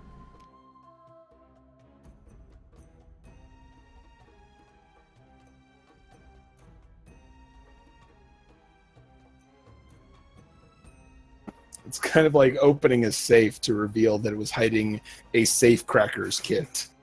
That's very true. They'll be so taken by the irony of it that they'll just forget to actually take the rope and grappling hook. That always happens in video games that have lock picking. You always Right. pick a lock on a chest, and there's always a lock pick or two inside the damn chest. Well, you know, they want to ensure that they care about the people who are picking the locks. You know, they're just like, it's like give a penny, take a penny, that sort of thing. It was like when Scito gave me some inspiration for spending all that inspiration trying to save you. Feudal. Yeah. It's exactly like that. I feel like it's an offering for the god of thieves. You know, you lock up your stuff, but if you put a couple lock picks in the chest, then the god of thieves will protect your stuff from being stolen. Mm-hmm, mm-hmm. That god of thieves, you know. All right, so yeah, let's head to the Hungry Halfling. Hungry halflings. Oh, Jomo, right. Were you gonna store anything? No. Okay. 1 second.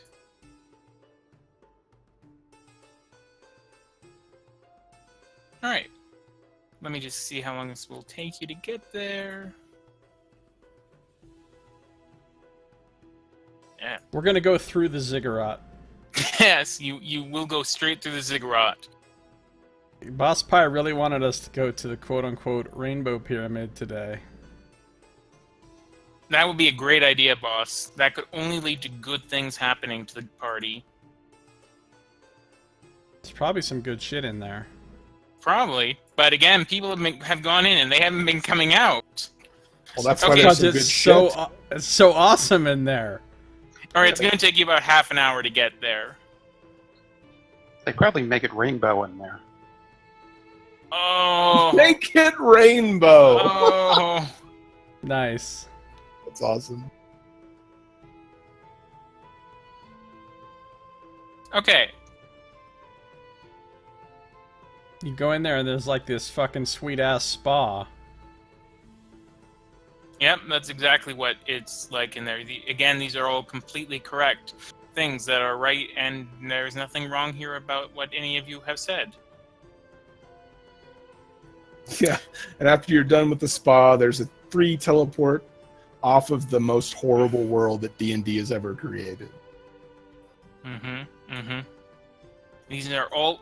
Guys, I have you been reading the notes for the campaign or something? Yeah, you accidentally shared them with us. Damn it. Alright. So...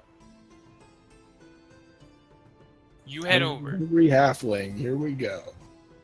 Hungry halfling. What the heck? So yeah, you have to go through many areas. You pass by, actually, you pass right by the Hall of Light again, and the area where you had so much joy before. And you go through these winding passages through the city that seem to move in and out at odd angles until finally you come to this dingy little place, and emblazoned on it is the words, "The Hungry, Hungry Halfling." What do you do? How tall is the door? It is normal size. In fact, a large person could get in there, so yeah, there's no issue with that. Well, yeah. Actually, you know what? I'm gonna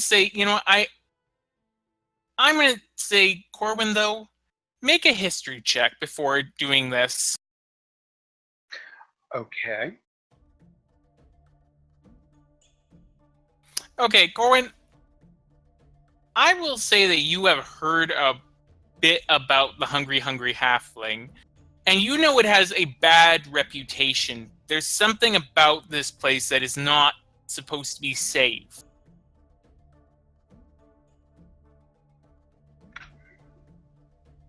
Well, imagine that, the Hungry Hungry Halfling's probably, a nice place and all, but I hear it's got a bit of a reputation to it that, there's a bit of a danger element involved associated with it. Sounds exciting. Yeah, isn't that why we're here? Or do you mean danger like we're about to walk into certain death? Maybe, potential death. Well, this whole city is potential death. Exactly, it's theoretical death. Well, I mean, Corin, if you'd rather go try and find some place in Shadow Square, we can do that. I don't know, I thought this could be fun. Oh, see, you're letting him down, Corwin. Well, far be it from me to pass up a good time. And, I figured I'd just let you know about, what I happen to hear about the place. No, I get it, and I'm not trying to manipulate you or anything. I rely on you. You have much more knowledge of this town than we do. Look, everyone says traveling through the wastes is dangerous, but we did that. The half-elf has a point. That's very true as well.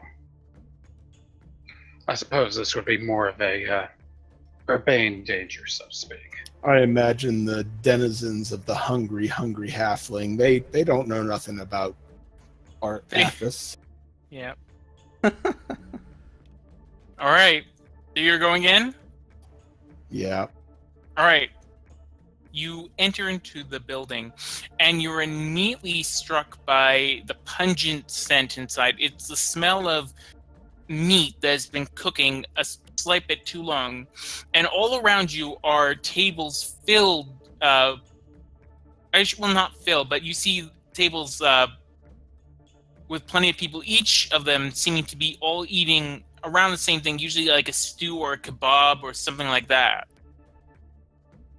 And the second you come in, all three of you get very curious look.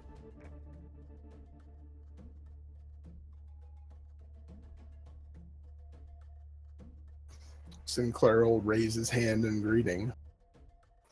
Good evening. Is there a table available? Right over here. Is it all halflings in here? No, actually, the majority of people who are in here are dwarves, thrycreen, half giants. You see a couple of tieflings, and there's even a dray. Are there halflings though, or is it? Oh yes, there are some halflings as Okay. well.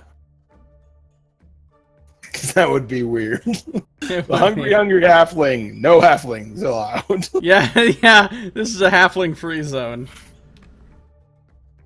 Anyways, and staying there is this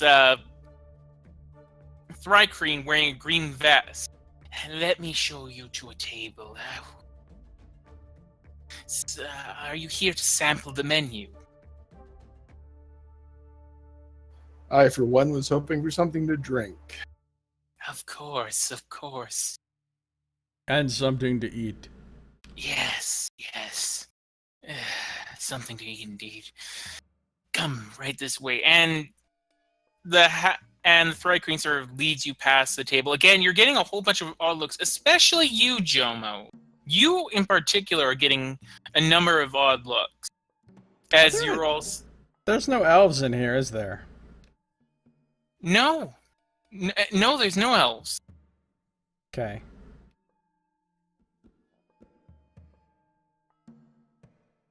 Just a random observation. No Except elves. for the ones on the kebabs. Right. As a general knowledge thing, are elves particularly the preferred fare of halflings or something? There actually is a number of things that like to eat elves. It's even in regular D&D, they make a point of noting that elves are, for some reason, something that a lot of things like to eat. But as far as you know, there's nothing that halflings or... Oh, you do know that Thrycreen, though, do have a bit of reputation, though, for eating elves. But then again, that's also just because they come into contact with elves quite often, because they're oftentimes the Thrycreen Khanates will oftentimes come into conflict with the wandering elven tribes. Yeah, Sinclair basically views Thrycreen the way that I would view the Zerg. These mindless creatures that just eat everything they come across. Jomo really likes Thrycreen because his one only friend he ever had was a Thrycreen. Yeah. And he never tried to eat Jomo either. Well, Guess just we know once. Nice. Guess we know who's really going to be part of the Me Too movement here. Frickin' Sinclair. Not all Thrycreen. Hashtag, yeah. So they sit you down. And the Thrycreen is, what can I start you off with? And it sort of clicks its mandibles together.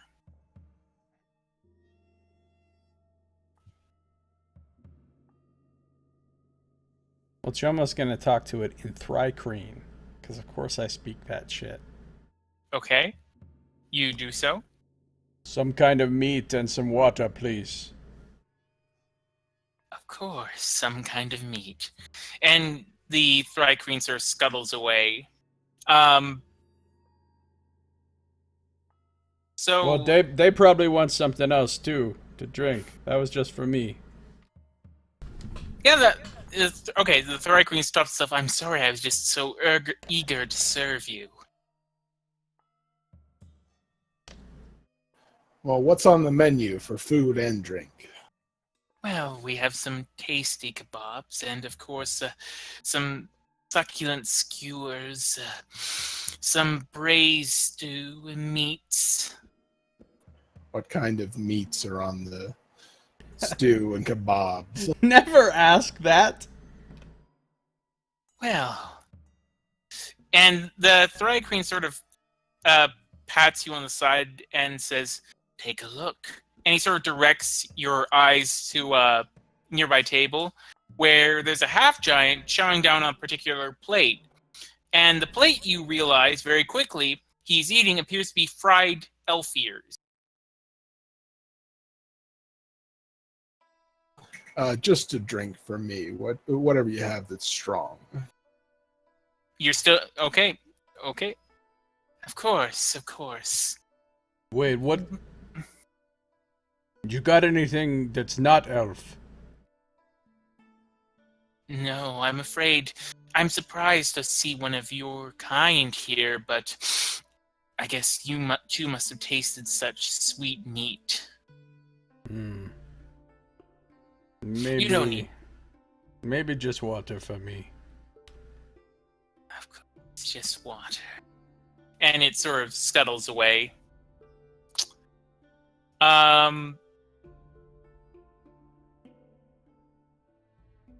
So, what are you guys doing now? I'm on kind of high alert.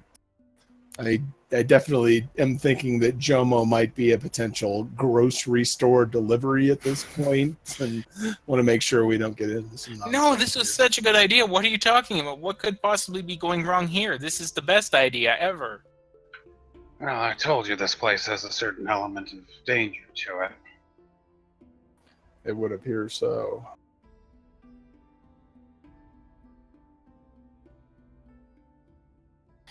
So, they come scuttling back. A pitcher of water for you all, and if I may, we also serve a blood mead, which I highly recommend. No, thank you. Oh, are you certain? Well, what can I get you in terms of your meal?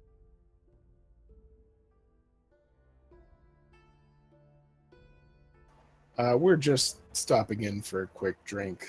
Thanks. But, here are a few. And I'll throw down a couple of enamel pieces. Your enamel pieces for water? Yeah, just here are a few coins for your time and the table. Okay, I'm just gonna say that's some expensive ass water you're paying there, because water is normally like a few ceramic pieces. Okay, 3 or 4 slate pieces then. Okay. Still, that's a pretty hefty amount of money, but okay, you throw down it, and he sort of looks at you. Oh, how generous of you, sir, but really, such payment is not needed, especially when you have brought such fare. And he sort of gives you a knowing glance, as if you two are in on something together. And then it wanders away without picking up any of the meat. I mean, any of the coins. Well, I will recollect the coins then. And as we're drinking water, I will say. Hold on, don't drink that yet. I'm detecting poison on that shit. Okay. So you're casting Detect Poison and Disease? Yeah. Okay. Jomo, you detect that the other two, they're completely fine. There's no poison in the water. However, there does appear to have been something smeared on the inside of your mug. A powerful sedative is your best guess. Jomo can't go any fucking place in this city without getting poisoned. It kinda is the case, isn't it? It kinda is. I'm just gonna drink out of the pitcher. Man, you guys are really sticking to it here. You guys, I would probably be going home, giving just a bad Yelp review and just saying, okay, that's enough for me, but It was a long walk. Yeah, Corwin's version of going home and getting out of it is just not drinking or eating the fare. You guys, I apologize. I was wrong to have wanted to come here. We should leave.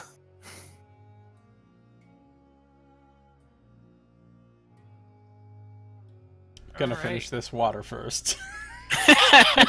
Yeah, no, I mean, definitely. Once he recognized the poison, we'll drink everything they bought us and then head up and head out. Because then if we leave now and there's no problems, then we just got some free water. So joke's on them.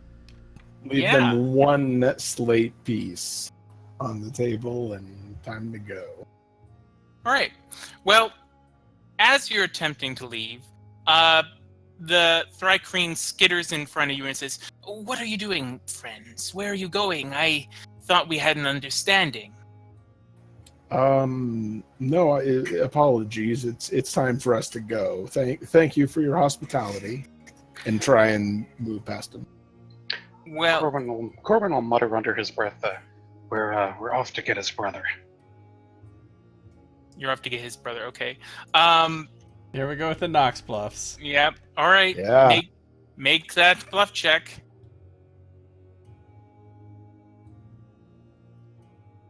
All right. And guys.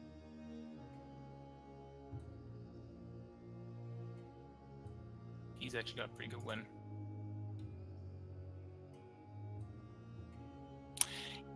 I don't believe you, I'm afraid. I'm afraid that you can't simply leave after bringing such a tasty item into the shop. So,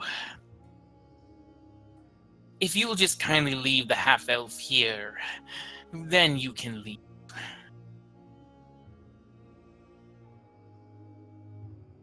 Well, at this point, I'm just using telepathy, and will just, in his brain, say, "We're leaving. Don't make trouble." And this guy basically says right back to you, again, in your own brain, I'm afraid not. And so is anyone else going to try anything? I'm ready to roll initiative at this point. Okay, that's probably Yeah, pretty I'm good. gonna pull out my spear and shield. Okay, so that's a good thing you did that, because it is indeed time to roll initiative here.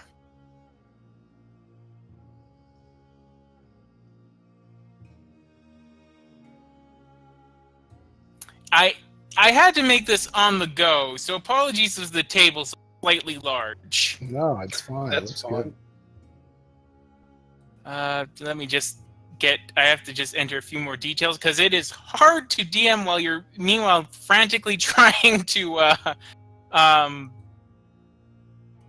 add in things here. Okay.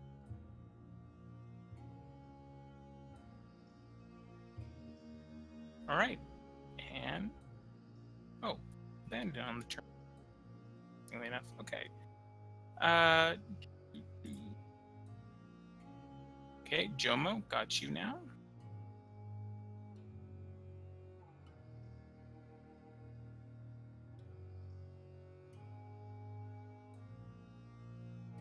Oh, I tried to select the token, but I got an error. Yeah, I got something's weird happening with mine. I'm just going to reload Roll20 a second. Okay.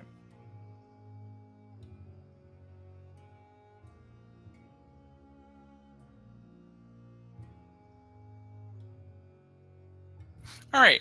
And I say let's take a break really quick while I just try and get things set up for this, because I do have to get a couple more things, because, you know, random fights and everything. Yeah, no problem. Thanks, Ed.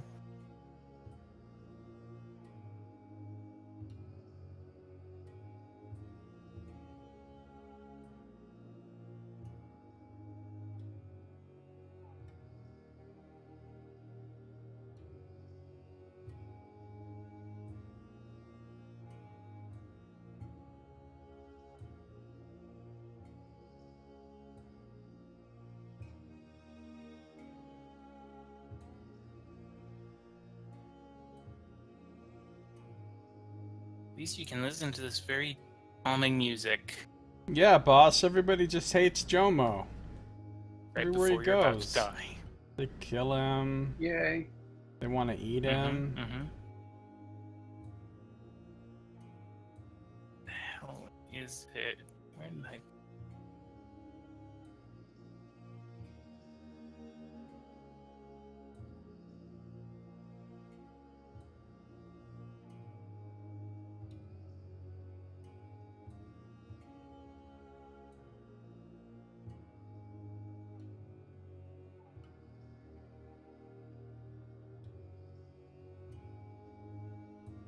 Oh, I guess I better also get the music changed here.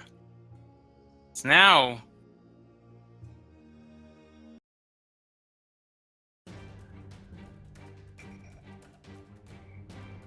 Oh, and now it's fucking 30 degrees here. God damn it! Yeah, it shouldn't be getting hotter this late in the day. It's bullshit is what it is. Freaking Yes. humidity. Got that concrete jungle nonsense working against you.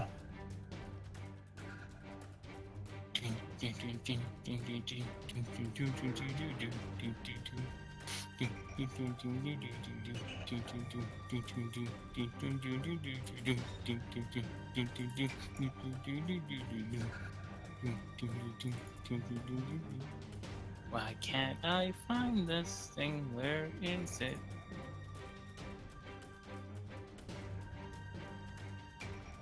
I might have to.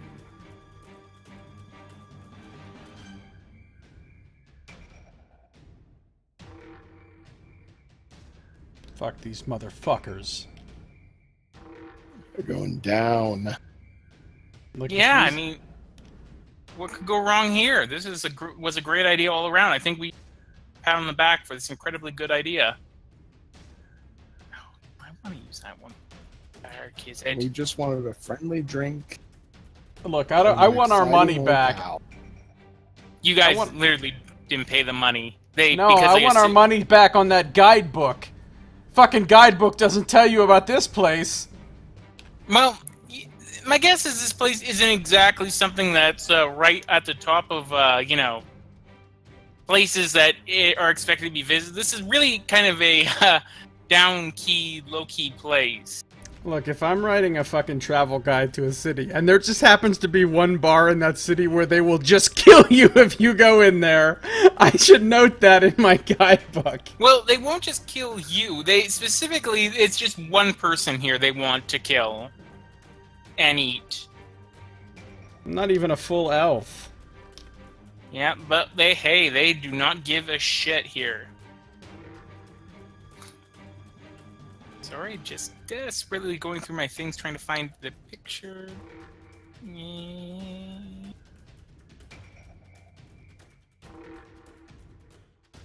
God damn, I have a whole lot of pictures for characters and whatnot here.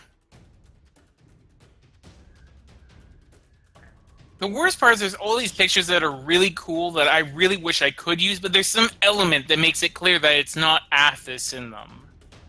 Which sucks so much. Like there's a cow in the background.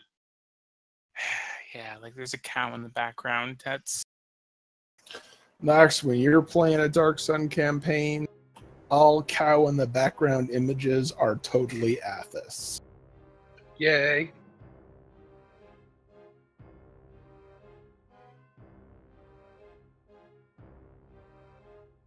My only regret is that I see no pillars to ram. That's very true. Gotta get those pillars in. You see no pillars and you must ram. Story by Josiah. At least we did get to sell that Ramethyst. Alright, I have a plan. I'm gonna use the large tent. Wait, did you say Ramethyst? Yeah, no, that needs to be acknowledged. That is the best pun we've come up with so far. It hurts. It hurts me emotionally that was just said. I agree, Nox. I agree, boss. Nox the DM would be the greatest, and he could run a game that's completely about cows.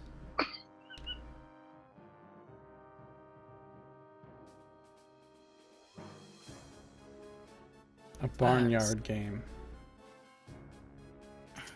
That's true. Just like the movie. Which you made us watch. Yeah.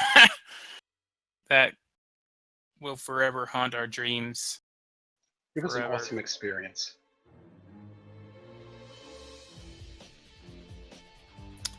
Okay, that's one argument looking at it. The other is that no, it wasn't. God damn it. And Scito, I don't want to interrupt what you're doing, but if you could tell us where the exit is in this map, I would appreciate it. Oh, it's right behind where goddamn Thrycree name is standing. Perfect, thanks.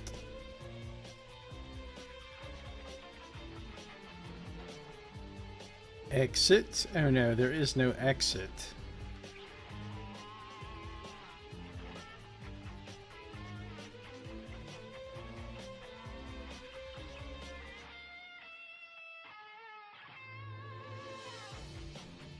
Okay, that's better. That's what I was looking for.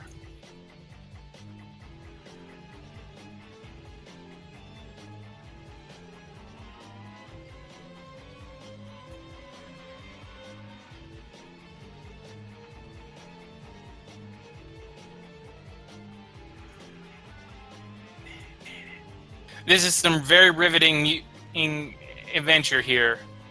This is one of the reasons why I'm thinking I'm going to have to start also just getting ready to have some encounters which aren't on a map. Yeah, you totally can do that.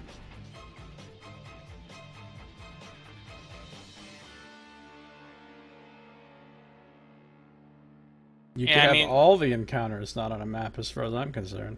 Well, I want to have like definitely the big boss encounters and whatnot on the maps, but well, yeah, don't feel the need to have every single combat encounter on the map.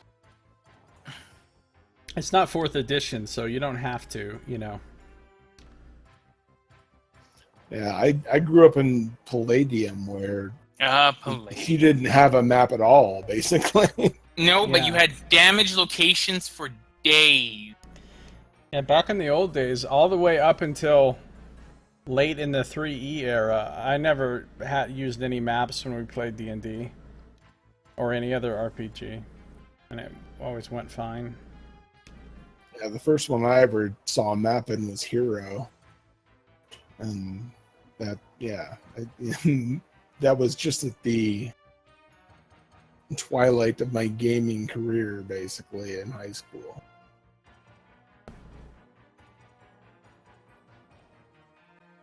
Okay, so let's roll, and this guy is...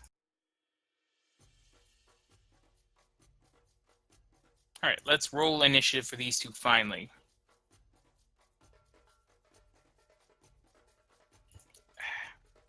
My tabs. I'm picturing the cook as the butcher in Diablo 1. Well, and 3. Okay, 17.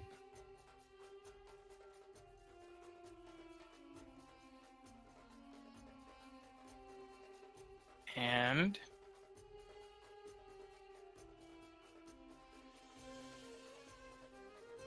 oh, I keep forgetting to add in their wisdom modifiers. Darg. One sec, I have to redo that.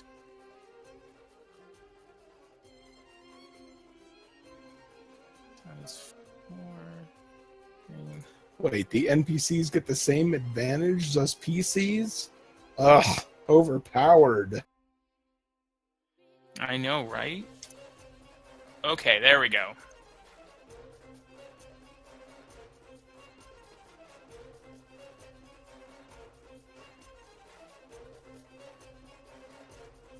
And, Jomo, what's your dexterity again? 20. Okay, so this guy will be below you. The cook. Yep, the cook. You can kiss him. So, He's Irish. So Kick has stood out in front of you, and you can also hear a door open from behind you as another halfling comes out. What's all this? Oh, we have another meal trying to get away. Don't worry, love. I'll make you feel all better in a second. So, Jomo, you start. Okay. And the other patrons have basically, they sort of crowded around the corners of it, of the area.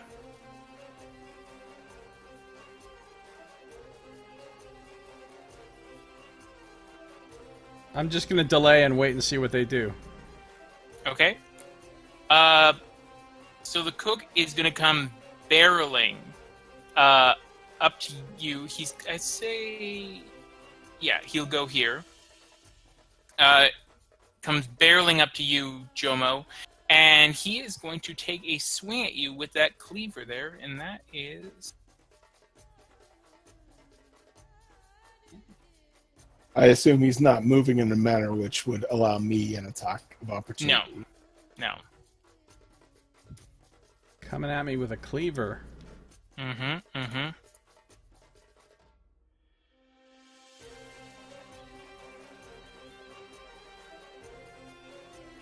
All right, 13. Yeah, that doesn't hit. Okay, so the cleaver comes at you, and instead it just embeds itself in the chair nearby, missing you entirely. You asked for this. Okay. So Jomo, you delayed your turn, so you can go now, Ben? Yeah, alright, I'll go. I'm gonna try to move around and flank him. Okay. Alright. And then I'm going to stab him with my spear. Okay. With advantage. Oh, fuck. Well, you attempt to stab him with your spear with advantage, and this little guy, he is very, very agile. Oh, I think not. The only thing you're going to do is on platter. Lady Char will be so happy with me. Scito, just 1 second. When you said he's very, very agile, is that something that I would see? Because that depends on my action. Yeah, you can see that he's agile. I mean, it's not like Okay. he's hiding it. Corwin, your Right. turn. All right, Corbin will draw his twin short swords and kind of sneak up to behind where he is and go ahead and attack. Okay. Make your attacks. Okay, first one misses. Second one hits. Okay, so 3 piercing. And Yeah. I believe I also get sneak attack with that.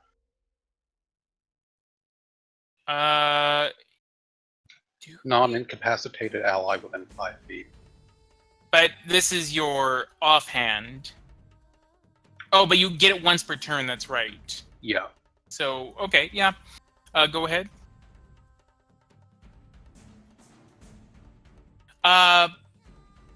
Okay, so you do, instead 6 points of damage. Alright, so you come behind him with your short swords. The first one goes right over his head and nicks his hat a little bit, but the second one jabs down and hits him in the arm. Oh! No. Well, I'm not partial to man meat, but maybe we can also have you as well.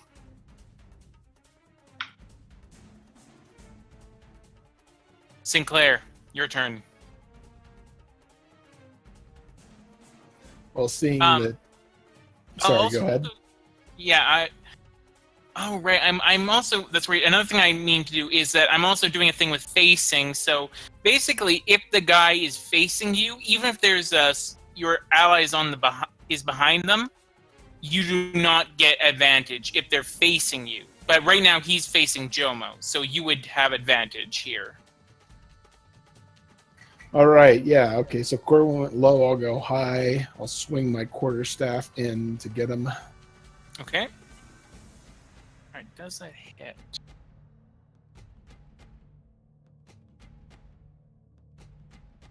I've got advantage, right? So that's 22.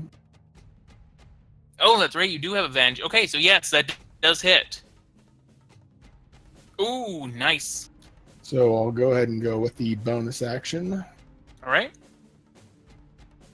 All right. Second one hits. Okay, and this guy is looking really bad with that. You smash him in the side with your quarterstaff, and you take your fist and you pummel him on the other side. So you've compressed both sides of him, and he coughs up a bit of blood. Now it's Kickrick's turn, and he is going right behind you, Sinclair, and you're facing this guy, which means that he will have advantage on you. He's got advantage. I'm getting attacked by a fucking waiter. Yeah. Well, probably a maitre d'. This is why I hate 3-green guys. All right.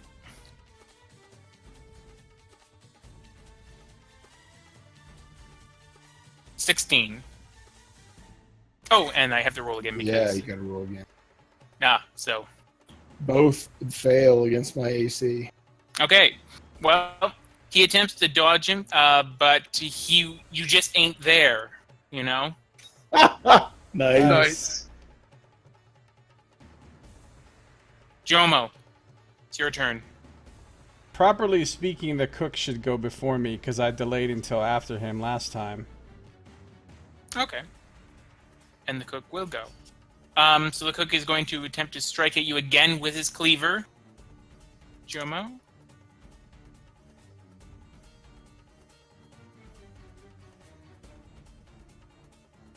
Oh, man, this guy's rolling like crap.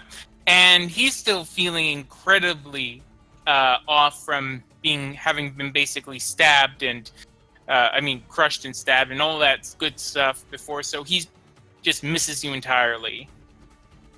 I grin at him and I say, "Don't get too excited about your next meal, for tonight you dine in hell." And then he immediately produces a lawsuit on behalf of... Nice. Copyrighted Cease phrase. and desist, sir. He's also going to move right here. Fine with me. Corbin will take a swipe of opportunity at him if he has a chance. Okay, go ahead.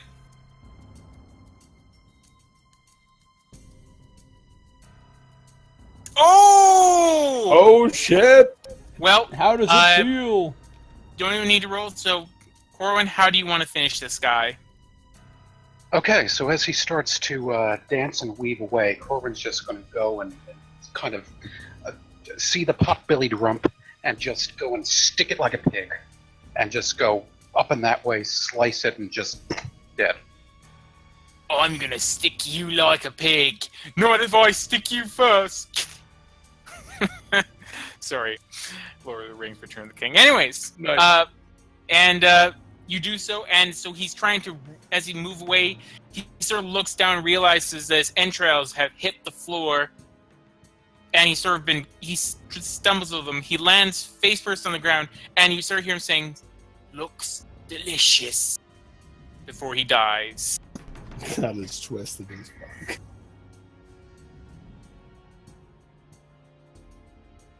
Corwin, it's now your turn. No, now it's my turn. Oh, right, it is your turn. But you know what? I'm gonna delay it till after Corwin. So go ahead.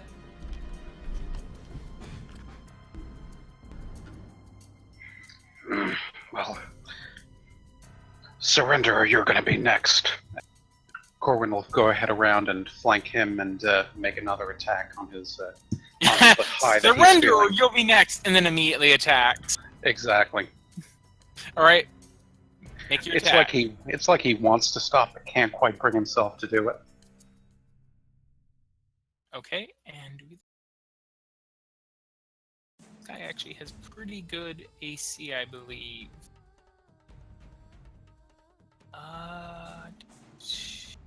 Oh no, that one hits, and they both hit. Okay. Okay, and roll your sneak attack damage. All right, nice. You guys are tearing Nice. shit up. So you go behind this thing and you stab at it, knocking away some of its chitinous plates, and it sort of chitters in displeasure at you. But it's still standing. So Jomo, it's now your turn, because you keep changing the damn order. I'll wait until after Sinclair. Jomo is hesitating because he would rather not have to kill a Thrycreen unless he has to. So he'd rather let them do it.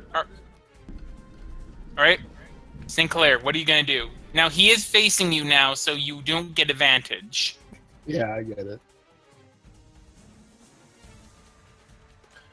Give me just a second.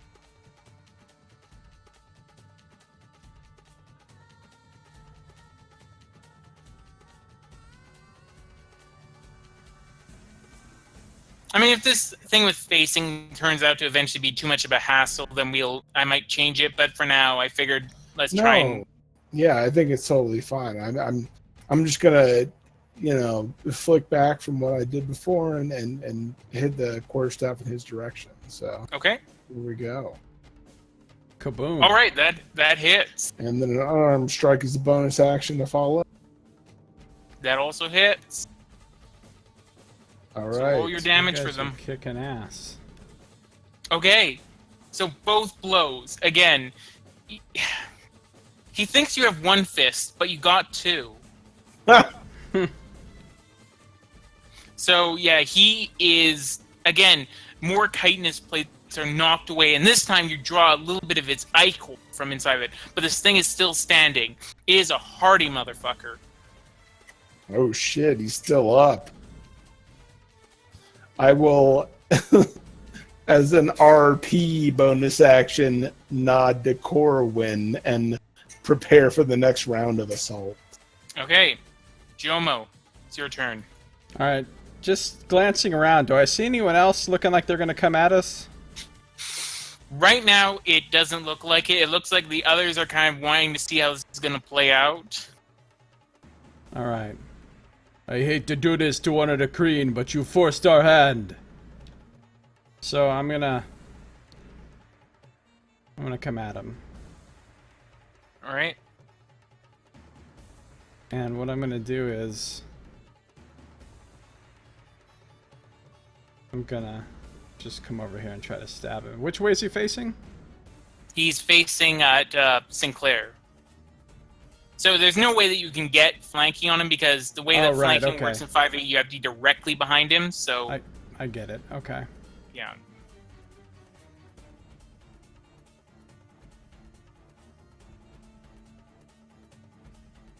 I'll come to here and just like a thrust really weird my spear. All right. One of the weak spots in the Thrykreen chitin that I'm aware of, having spent so much time with Thrykreen. I'm not asking for an advantage on that. It's just a role-playing thing. That's fine. That's fine. Go ahead. Let's see. How do I do it? Oh, I click this. Oh, critical hit! Oh shit! It Okay. fits my narration. Yes, and you don't. Good thing this was not with disadvantage. True. A 20 and a 1. That's crazy. Right.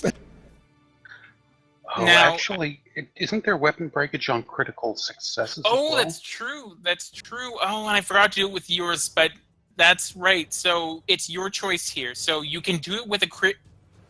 You can just attempt to hit him normally, or you can try and go with the critical. But it can break then. All right. Roll I'll take the critical and take a chance.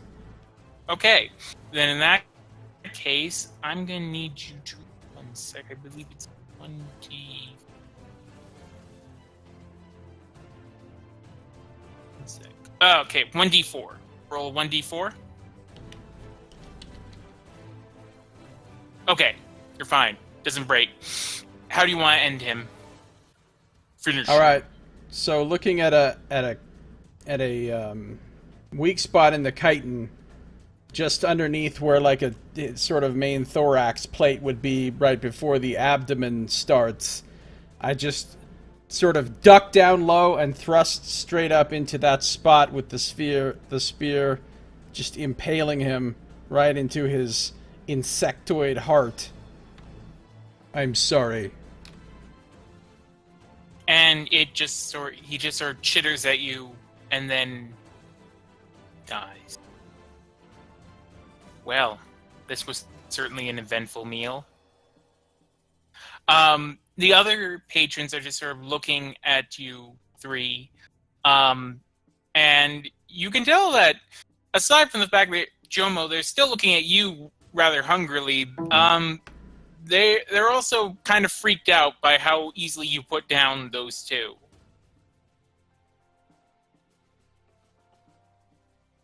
Anybody else want to try to stop us? We're barely getting warmed up.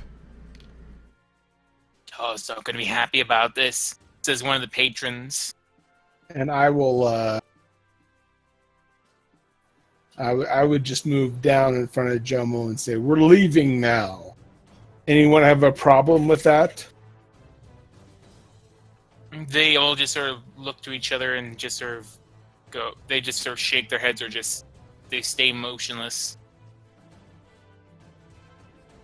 And then just back up to the exit. And there we go.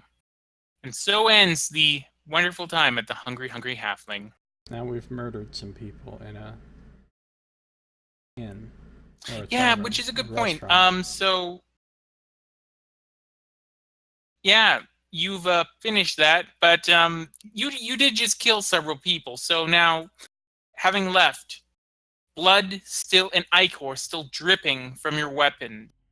What do you want to do? You know what? No, it was my mistake. So that means that I keep it. So never mind. Yeah, but go ahead. Is there an alleyway nearby that's deserted? It's pretty late at night. I'll say that right now it's about 9 o'clock at night, or no, close to 8 o'clock. So they're not terribly numbers, but then again, this is near the Bard's Quarter, and so you never know what's lurking in alleyway. Nice. Okay. Could be a very spoony bard waiting for you. A foe that Jomo can't possibly defeat. My instinct would be to say, "Okay, let's go," and then head towards the space between the Elven Market and the Shadow Square to get out of this. Okay. You do so, and you hear a bit of, as you leave, you hear a bit of furor from inside of the establishment. But other than that, you're able to get out of there no problem. This isn't a part of town that's especially well patrolled, so you don't have to worry about guards or anything right now. Jomo still want to eat. We should go somewhere else. Maybe they can miss it. He almost gets eaten, but no, I'm still good. Still good. Still want to eat. Now we worked up an appetite. So let's see. That's 2 places. Oh no, 3 places you've been to. The Yellow House, the Midnight Sands, and the Hungry Hungry Halfling, where you have almost died. But Yeah. I But did Fourth die. time's the charm. all right, well, if you want to stop, I mean, Shadow Square is right there. You still have blood coming off your weapons and whatnot, though. Well, yeah, I mean, I will try and obviously wipe all that off and say the best place to hide is in a crowd and head towards Shadow Square. I just look at Corwin and say, "You can clean us, right? Saw you do it before." I can possibly do that. We might want to get pretty well out of eye shot, but yeah, I can do that. All right. Yeah, I'm assuming you're prestidigitating it. Yeah, Corwin will start muttering his, Skorango, Skorangare, Skorangavi, and just kind of on his weapon and just sort of make the blood kind of just blow off of it. And the blood cleans right off. Non-stick surface. All right. And he'll repeat with the others. Okay. All of you make a perception check.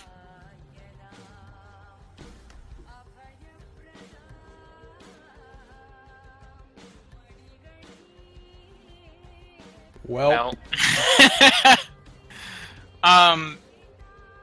So, Jomo, you were just, meanwhile, you're actually quite impressed by this blood being blown off of it, and you actually are sort of chattering happily about this because you had to clean off blood a lot in your time, and you've had to deal with that. And so the chatter sort of drowns out Sinclair's senses, but Sinclair thinks that someone just saw what Orwin was doing. We need to move fast. Corwin, somebody may have seen what you were doing. You unfortunately can't say for certain because, again, Jomo was basically babbling. Okay, yeah. If I don't know, I wouldn't say that. But if I had a sense that it happened, I would have said something with the heightened senses following the battle. Mm-hmm. Well, right now, you don't see anyone else in the area, but yeah, you get the sense there may have been someone who saw that. Okay, so I'll look around, start to head out, look around again, and seem like I've seen something, and then shake it off, and then just say, we need to get out of here. Let's go to Shadow Square. Okay. Shadow Square, Shadow Square. It's a shadow and it's a square. Shadow Square. So that takes you about 4 minutes. Not too much time. I need a quick AFK that will take me less than 4 minutes. Excellent. Well, that was a great trip to the Hungry Hungry Halfling. Yeah, that was awesome. 1010 would visit again. Mm-hmm.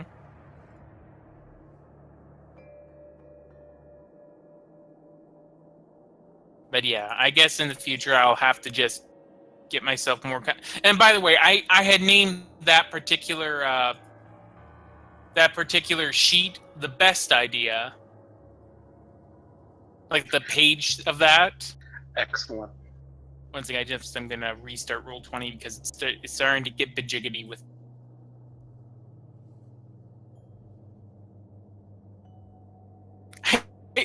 I could not believe you guys actually wanted to go to the Hungry Hungry. Josiah, did you read about the Hungry Hungry Halfling at all, or know about it?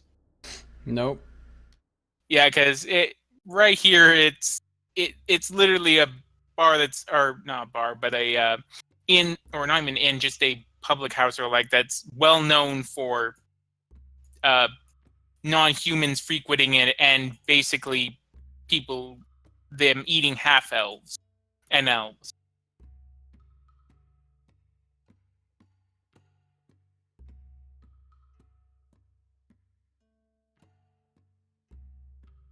Well, they need to pick their targets better. Well, they were hungry and maybe a little bit angry. They were hangry. They already had a bunch of food there. True, but they could always use more. I mean, how many other come on. Sorry, my thing is designed to be. But how many random elves do you think they have come walking into their bar or their place of work? Ordinarily, they have to go out to find this meat. Now, officially, they always get it from somewhere else. They never, kill anyone within the city limits, but I think we can say that probably wasn't true. I'm back. Hi. One sec, I have to freaking 20 again because it's trying to do something silly. Big silly. We lost Scito. No, he's back. So, you're in Shadow Square now, having escaped from the Hungry Hungry Halfling. So, what do you want to do? Where do you want to go? There's so many places around here that you could go.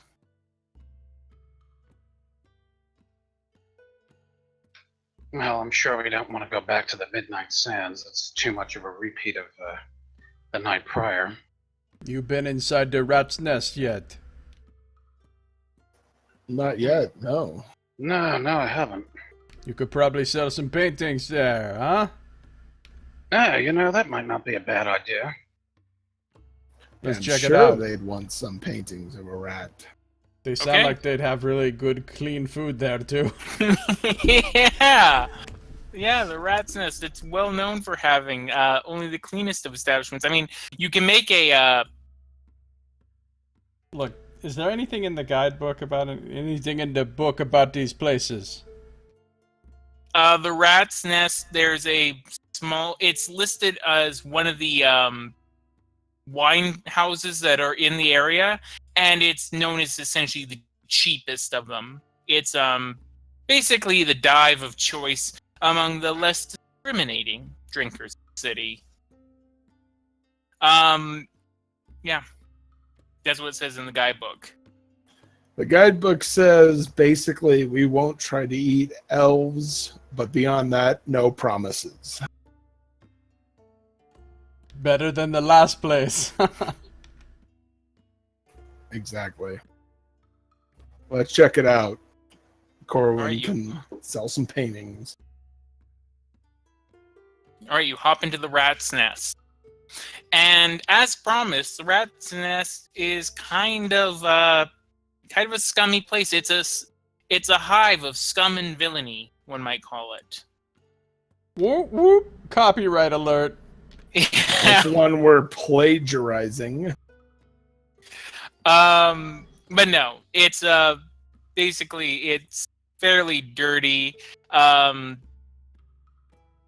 There's several people just sort of standing around smoking and smoking pipes and or hookahs and also eating away. The meat this time looks like it's probably stuff like Karu or Erdlu and not elf this time.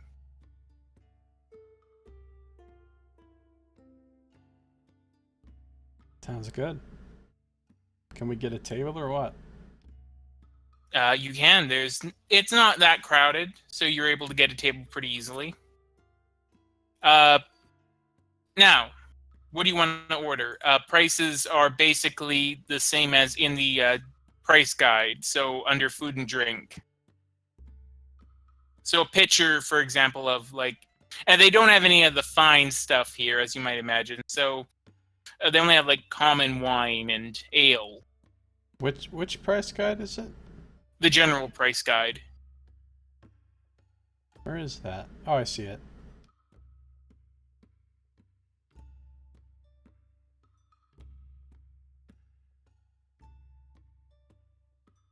If you wanted. No, nothing above common.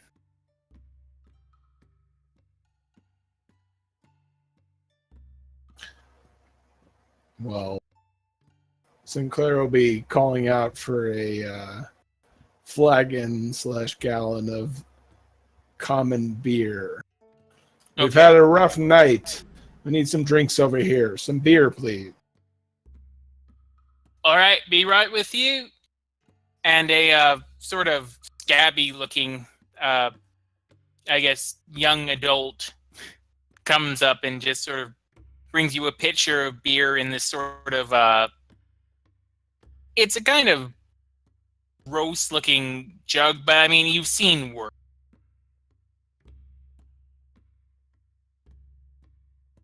You got water, right? We do. How much will you sell me? How much do you want? Will you bring it out in what, 1 gallon pitcher? Well, that's what we have it stored as. I mean, unless you want me to try and get one of the big barrels, but I can't really get those here. I just want a few gallons. All right. You could go to a water dispensary, right? Yeah, but I'm already here. Okay. Sure, but I'm pretty sure they're gonna want. They'll probably charge you extra for bringing out a lot. Well, just 3 pitchers. All right. I'll let me just check quick. And some with meat. the boss lady. All right. What do you want? We got Crodlu, Erdlu, Aprig. Also got some Karu. Try some Aprig. All right. I'll get you the Aprig. And he heads off. Or Corwin, are you gonna order anything? Yeah, I'll have some Erdlu. All right. And he heads off. And he comes. So yeah, you have the pitcher brought out. You already have the pitcher there, and are you all sharing the common beer? I'm not drinking. Yeah, I'll offer to anyone who wants some. Yeah, Corin will definitely partake of that. Okay. So yeah, you two are enjoying a beer, and then some meat comes back. Aprig and Erglu, as you both ordered. So I asked the boss lady, and she said it's fine, but it'll cost you an extra ceramic piece for each gallon. Okay, so how much for the 3 then? Nine ceramic pieces, sir. Okay, that's fine. All right. And so he skirts back. He goes back in and brings back out 3 pitchers of water. All right, so once all the meat gets here and the drinks and everything, I'm going to detect poison and disease again. Okay. This time there is nothing. I imagine you're a bit paranoid after all the times you. But this time, no. All the food and drink appears to be good. Okay, good. Yep. Nothing poison. Nothing. No poisoned milk or anything like that. Although, in fairness, you don't know for certain if it was milk. So I'm going to give him 5 slate. With the meat and the water, that's a little over 1 slate tip. Okay. Thank you, sir. And he sort of looks over at you, Corwin, and Sinclair.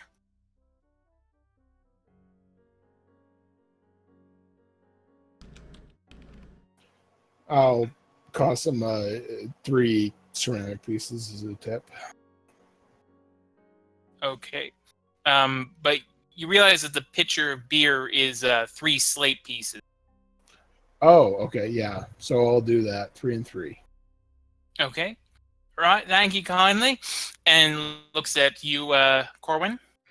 Yeah, Corin will go ahead and give him some 3 slate for the Blue and the ceramic pieces tip. Okay. And, are you getting anything to eat, Sinclair?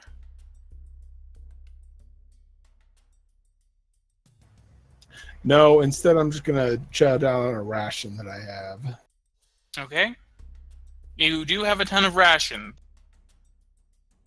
Yeah, I just bought a few with me, but yeah, I'm just gonna take one. All right. So, Jomo, I imagine you're drinking one of these jugs and refilling with the others? Yeah, that's the plan. Okay. So that means that you should be now up to 39 pounds, right? Of water? No, remember I gave a whole water skin to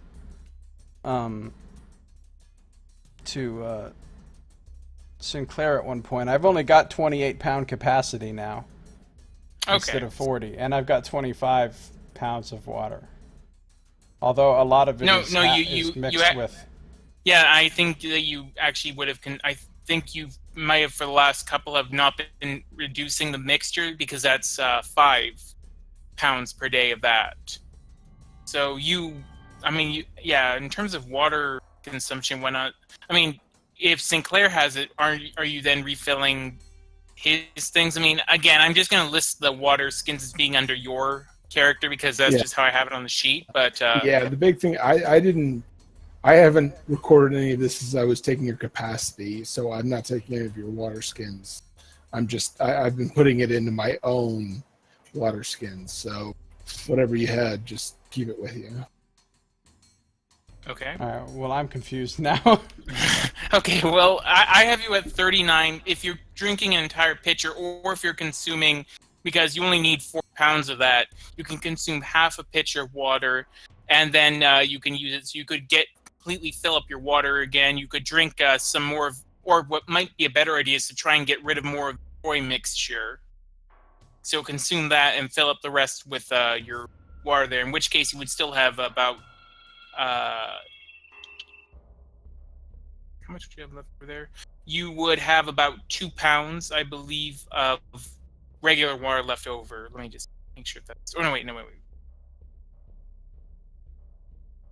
Yeah, it should be about 2 pounds. Yeah. So what you can do is this.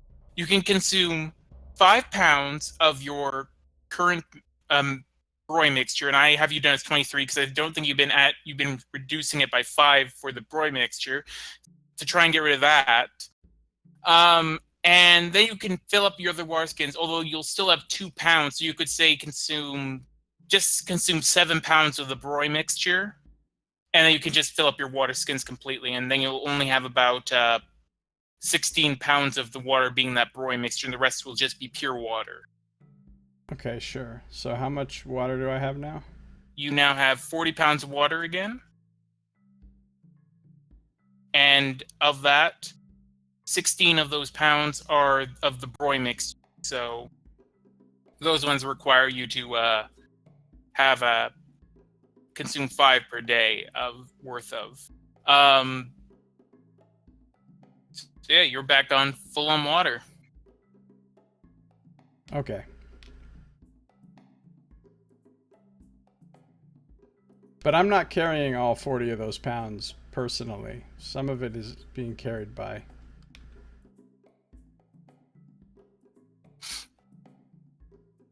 I mean, again, you can figure it out. I mean, even if you get over encumbered, you're still in the city and everything, so it's not like it's going to stop you in your tracks or anything like that. Yeah. And you can drop some off at once you get back to the Kanken cart.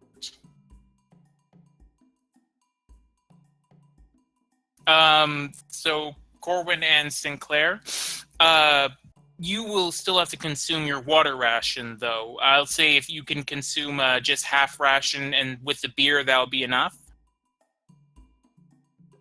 Yeah, I went ahead and consumed a full ration, so... Okay, so you should be down to 10 pounds?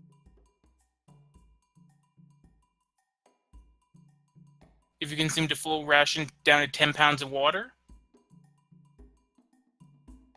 I just had the water broy mix, and so Yeah. I thought I was at 22 pounds, but...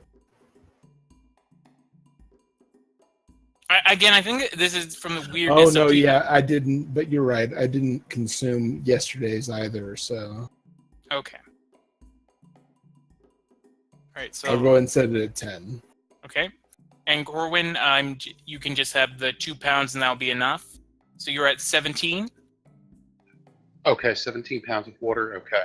And I'm guessing the meat covers the ration for today? Yep. Okay.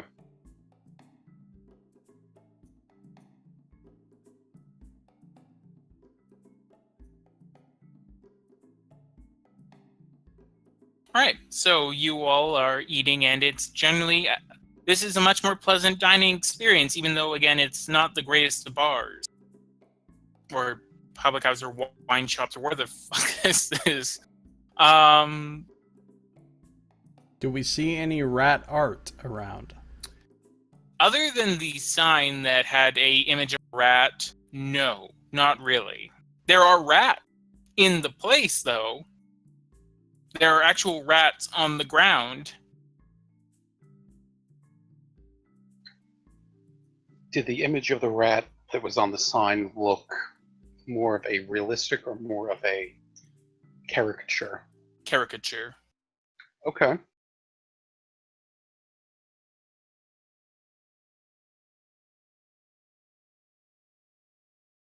Yeah, Corin will keep that in mind as he's eating. Just sort of keep an eye for anyone that looks like they might potentially be in charge or such. I mean, make a history check, Corwin.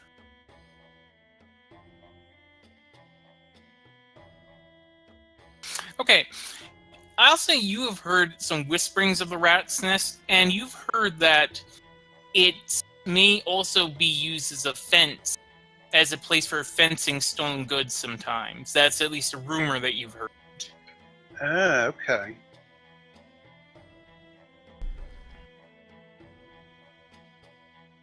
But in terms of who you could sell, I mean, there's the bartender. You could try and sell to the bartender that looks like she owns the place. So Yeah, when Corin would finish eating and drinking, he'd go ahead and try that. oh god. Okay, Here we go, folks. Hello, darling. What can I get you? Ah, well, and Corwin will lean up against the bar and, put on the charm that, actually, I just finished having some of your food and drink here, but figured, actually, I might have something that you might be interested in. Alright, what's that? Well, I see your sign outside, the rat on the sign and such, and, well, I just so happen to have made some artwork that you might find interesting here, and he'll go ahead and pull out his repertoire. Are those, like, moles eating rotten fruit? Yes, that's the bowls that are depicting the man's struggle against the elements. But of course, as you know, there's the famous desert rat that, as you see in the other pictures here, who is the most famous of all that struggles against the Athasian elements. I've never heard of any of this, and honestly, I kind of worried this would put I mean, I've already got rats on the ground here. I kind of don't want to put off my the people eating here any more than that. So I'm not really sure what, like. I'm going to give him guidance. Okay. Well, you can do that, but all right, 2 points, not bad. Well, all right, fine, you've got the rats walking around out here, but don't you think that having, some quality artwork, on the walls of rats would help to kind of lend to that decor and lend to, the sense that, you're eating sort of out in the wilderness and the elements and man's struggle and just have a, sort of a conversation piece. This one has rotted fruit. I don't want my customers thinking they're eating raw fruit, and there's also a rotting. What is that? Is that a crawdloo? What is that even? That's rotten, old, dead. Why would you paint that? But you see the look of the evening sun that strikes it, that shows that even in the most bitter of landscapes, that there is still opportunity. If you would just go out and find it. Okay, well, sell it over at the gallery, but this is a place where people eat, and I don't want them off their food. So if you want to persist, this is going to be a persuasion roll. Yeah, Corwin will focus on his actual rat painting. But take a look at this one, the rat that's swimming in the oasis, and the one of the the desert rat stalwartly standing up again now against the dunes, and of course the satirical one of the three elder rats that the hear no evil, see no evil, and speak no evil. What hear no evil, what speak no evil? That one doesn't even make sense as a pun.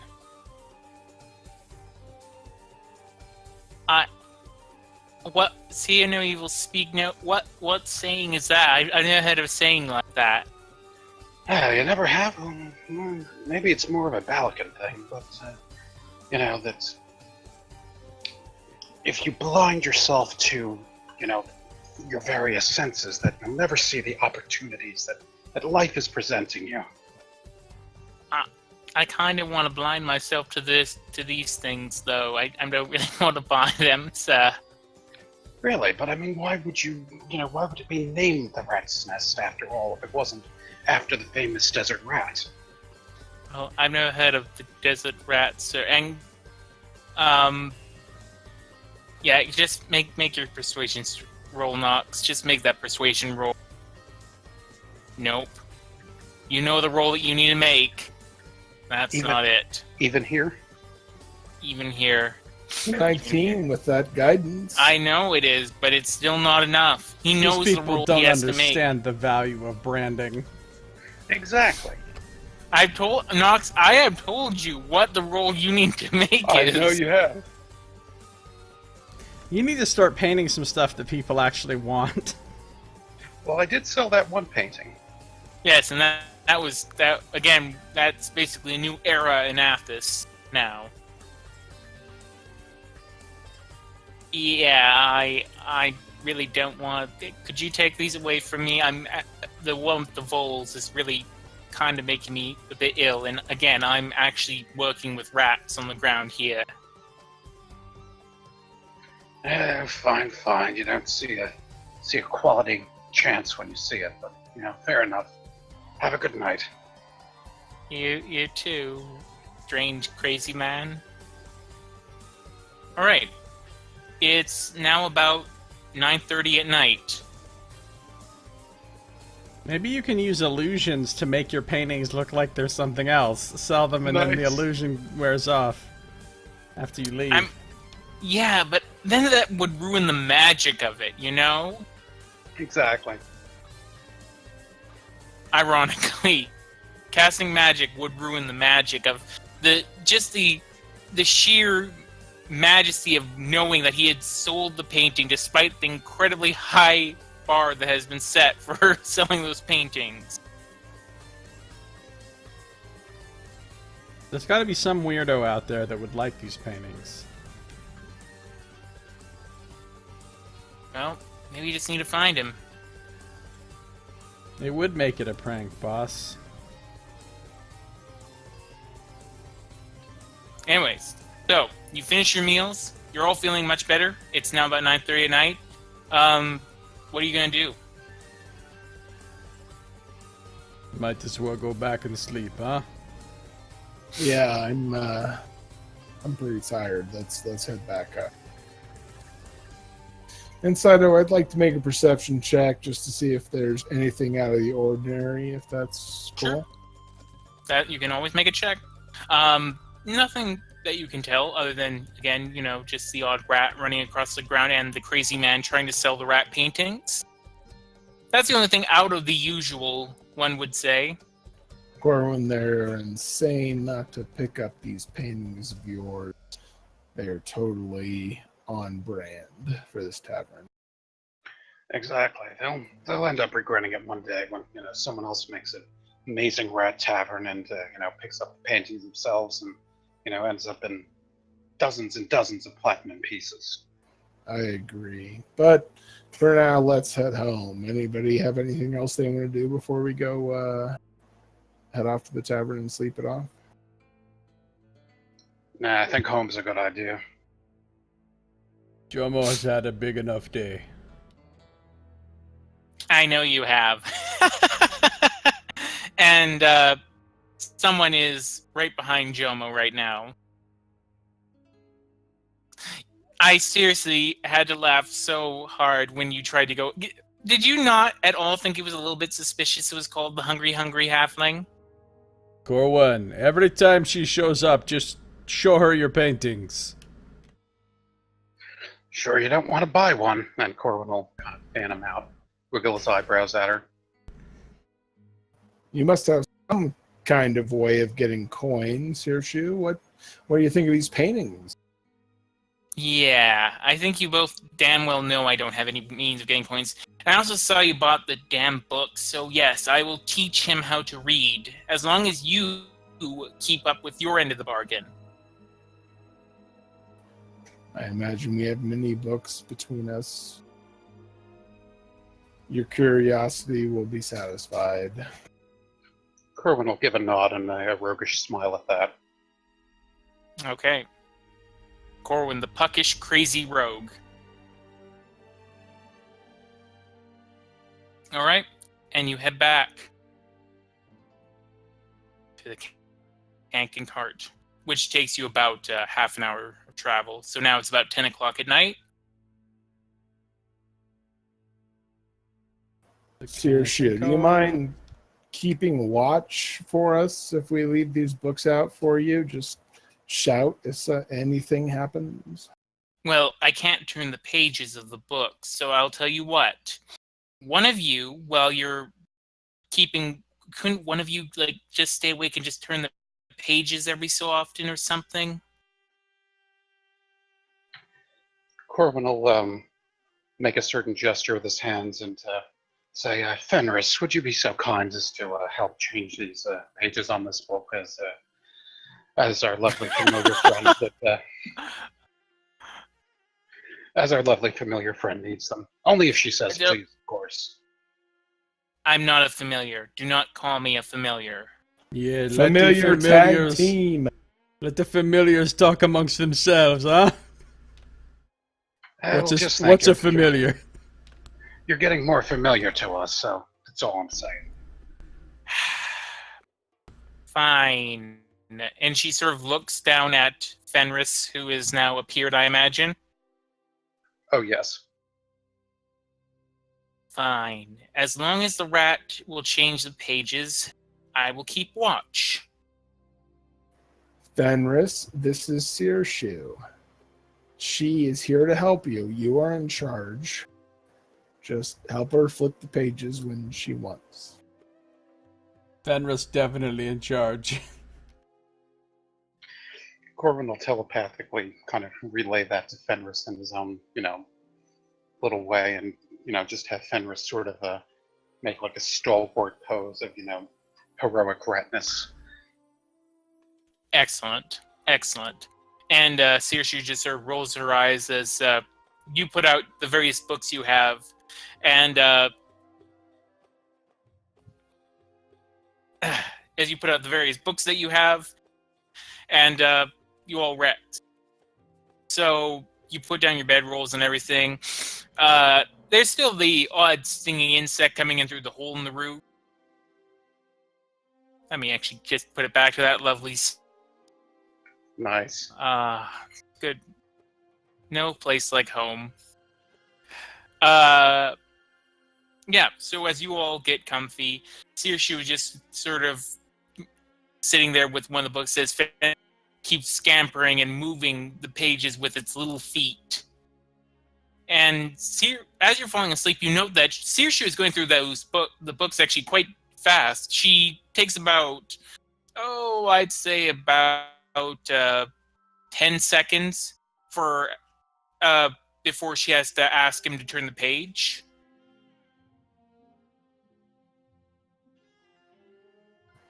There you go, Fenris. Change it as quick as you can, buddy. Corbin will sort of nod as he looks over the scene kind of thoughtfully. I mean, it is such a heartwarming scene. Familiar and a rat. Or rather, a prismatic, or whatever the hell she is, and a rat. Familiar. Working together in harmony.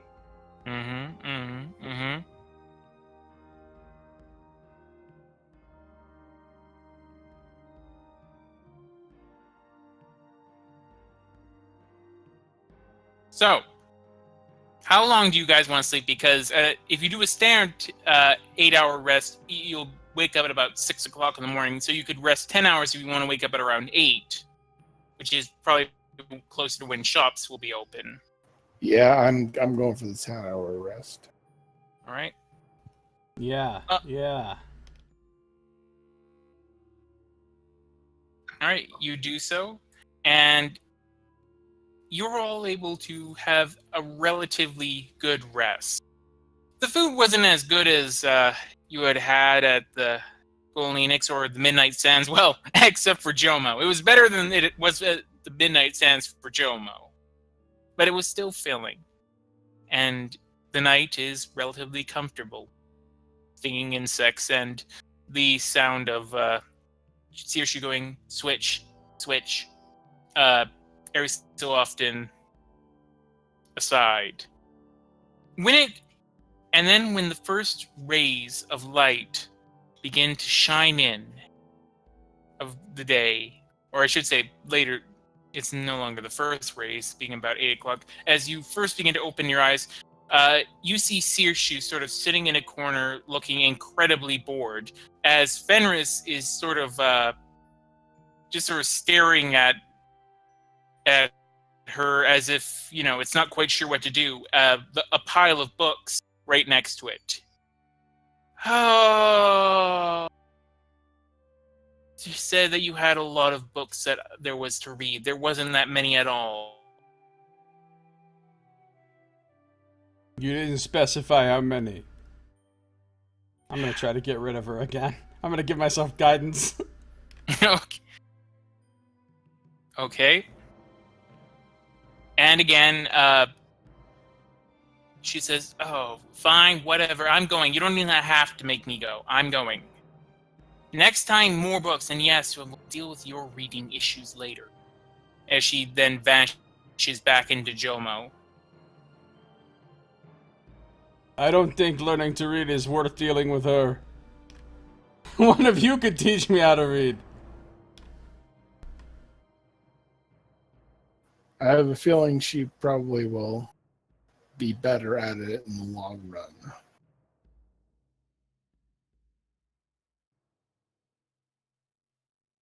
So yeah, Probably. it's about 8 o'clock in the in the morning of Hayes the 6th. So what are you gonna do? Let's go back to the city screen. You've got the list of places that he needs you to take a look at. He wants it done by 5 o'clock this evening. There's the market stall. Oh, what? What? I was gonna say we're pretty close to the market stalls, so wouldn't be very far to get there. Yeah, but we should do that on our way to go grab some food from that one great tavern. What was it called? I don't remember. Well, that tavern is pretty full, the Golden Enix, and it's oftentimes pretty filled up. Now, Yep. you can go down to the stalls. They probably sell some food at the stall. Yeah, no, yeah, let's just see what's there, but I have a mind to remember that tavern. But we should start with the stalls and see what's going on. All right. Oh my god, it's getting freaking hot here. Oh.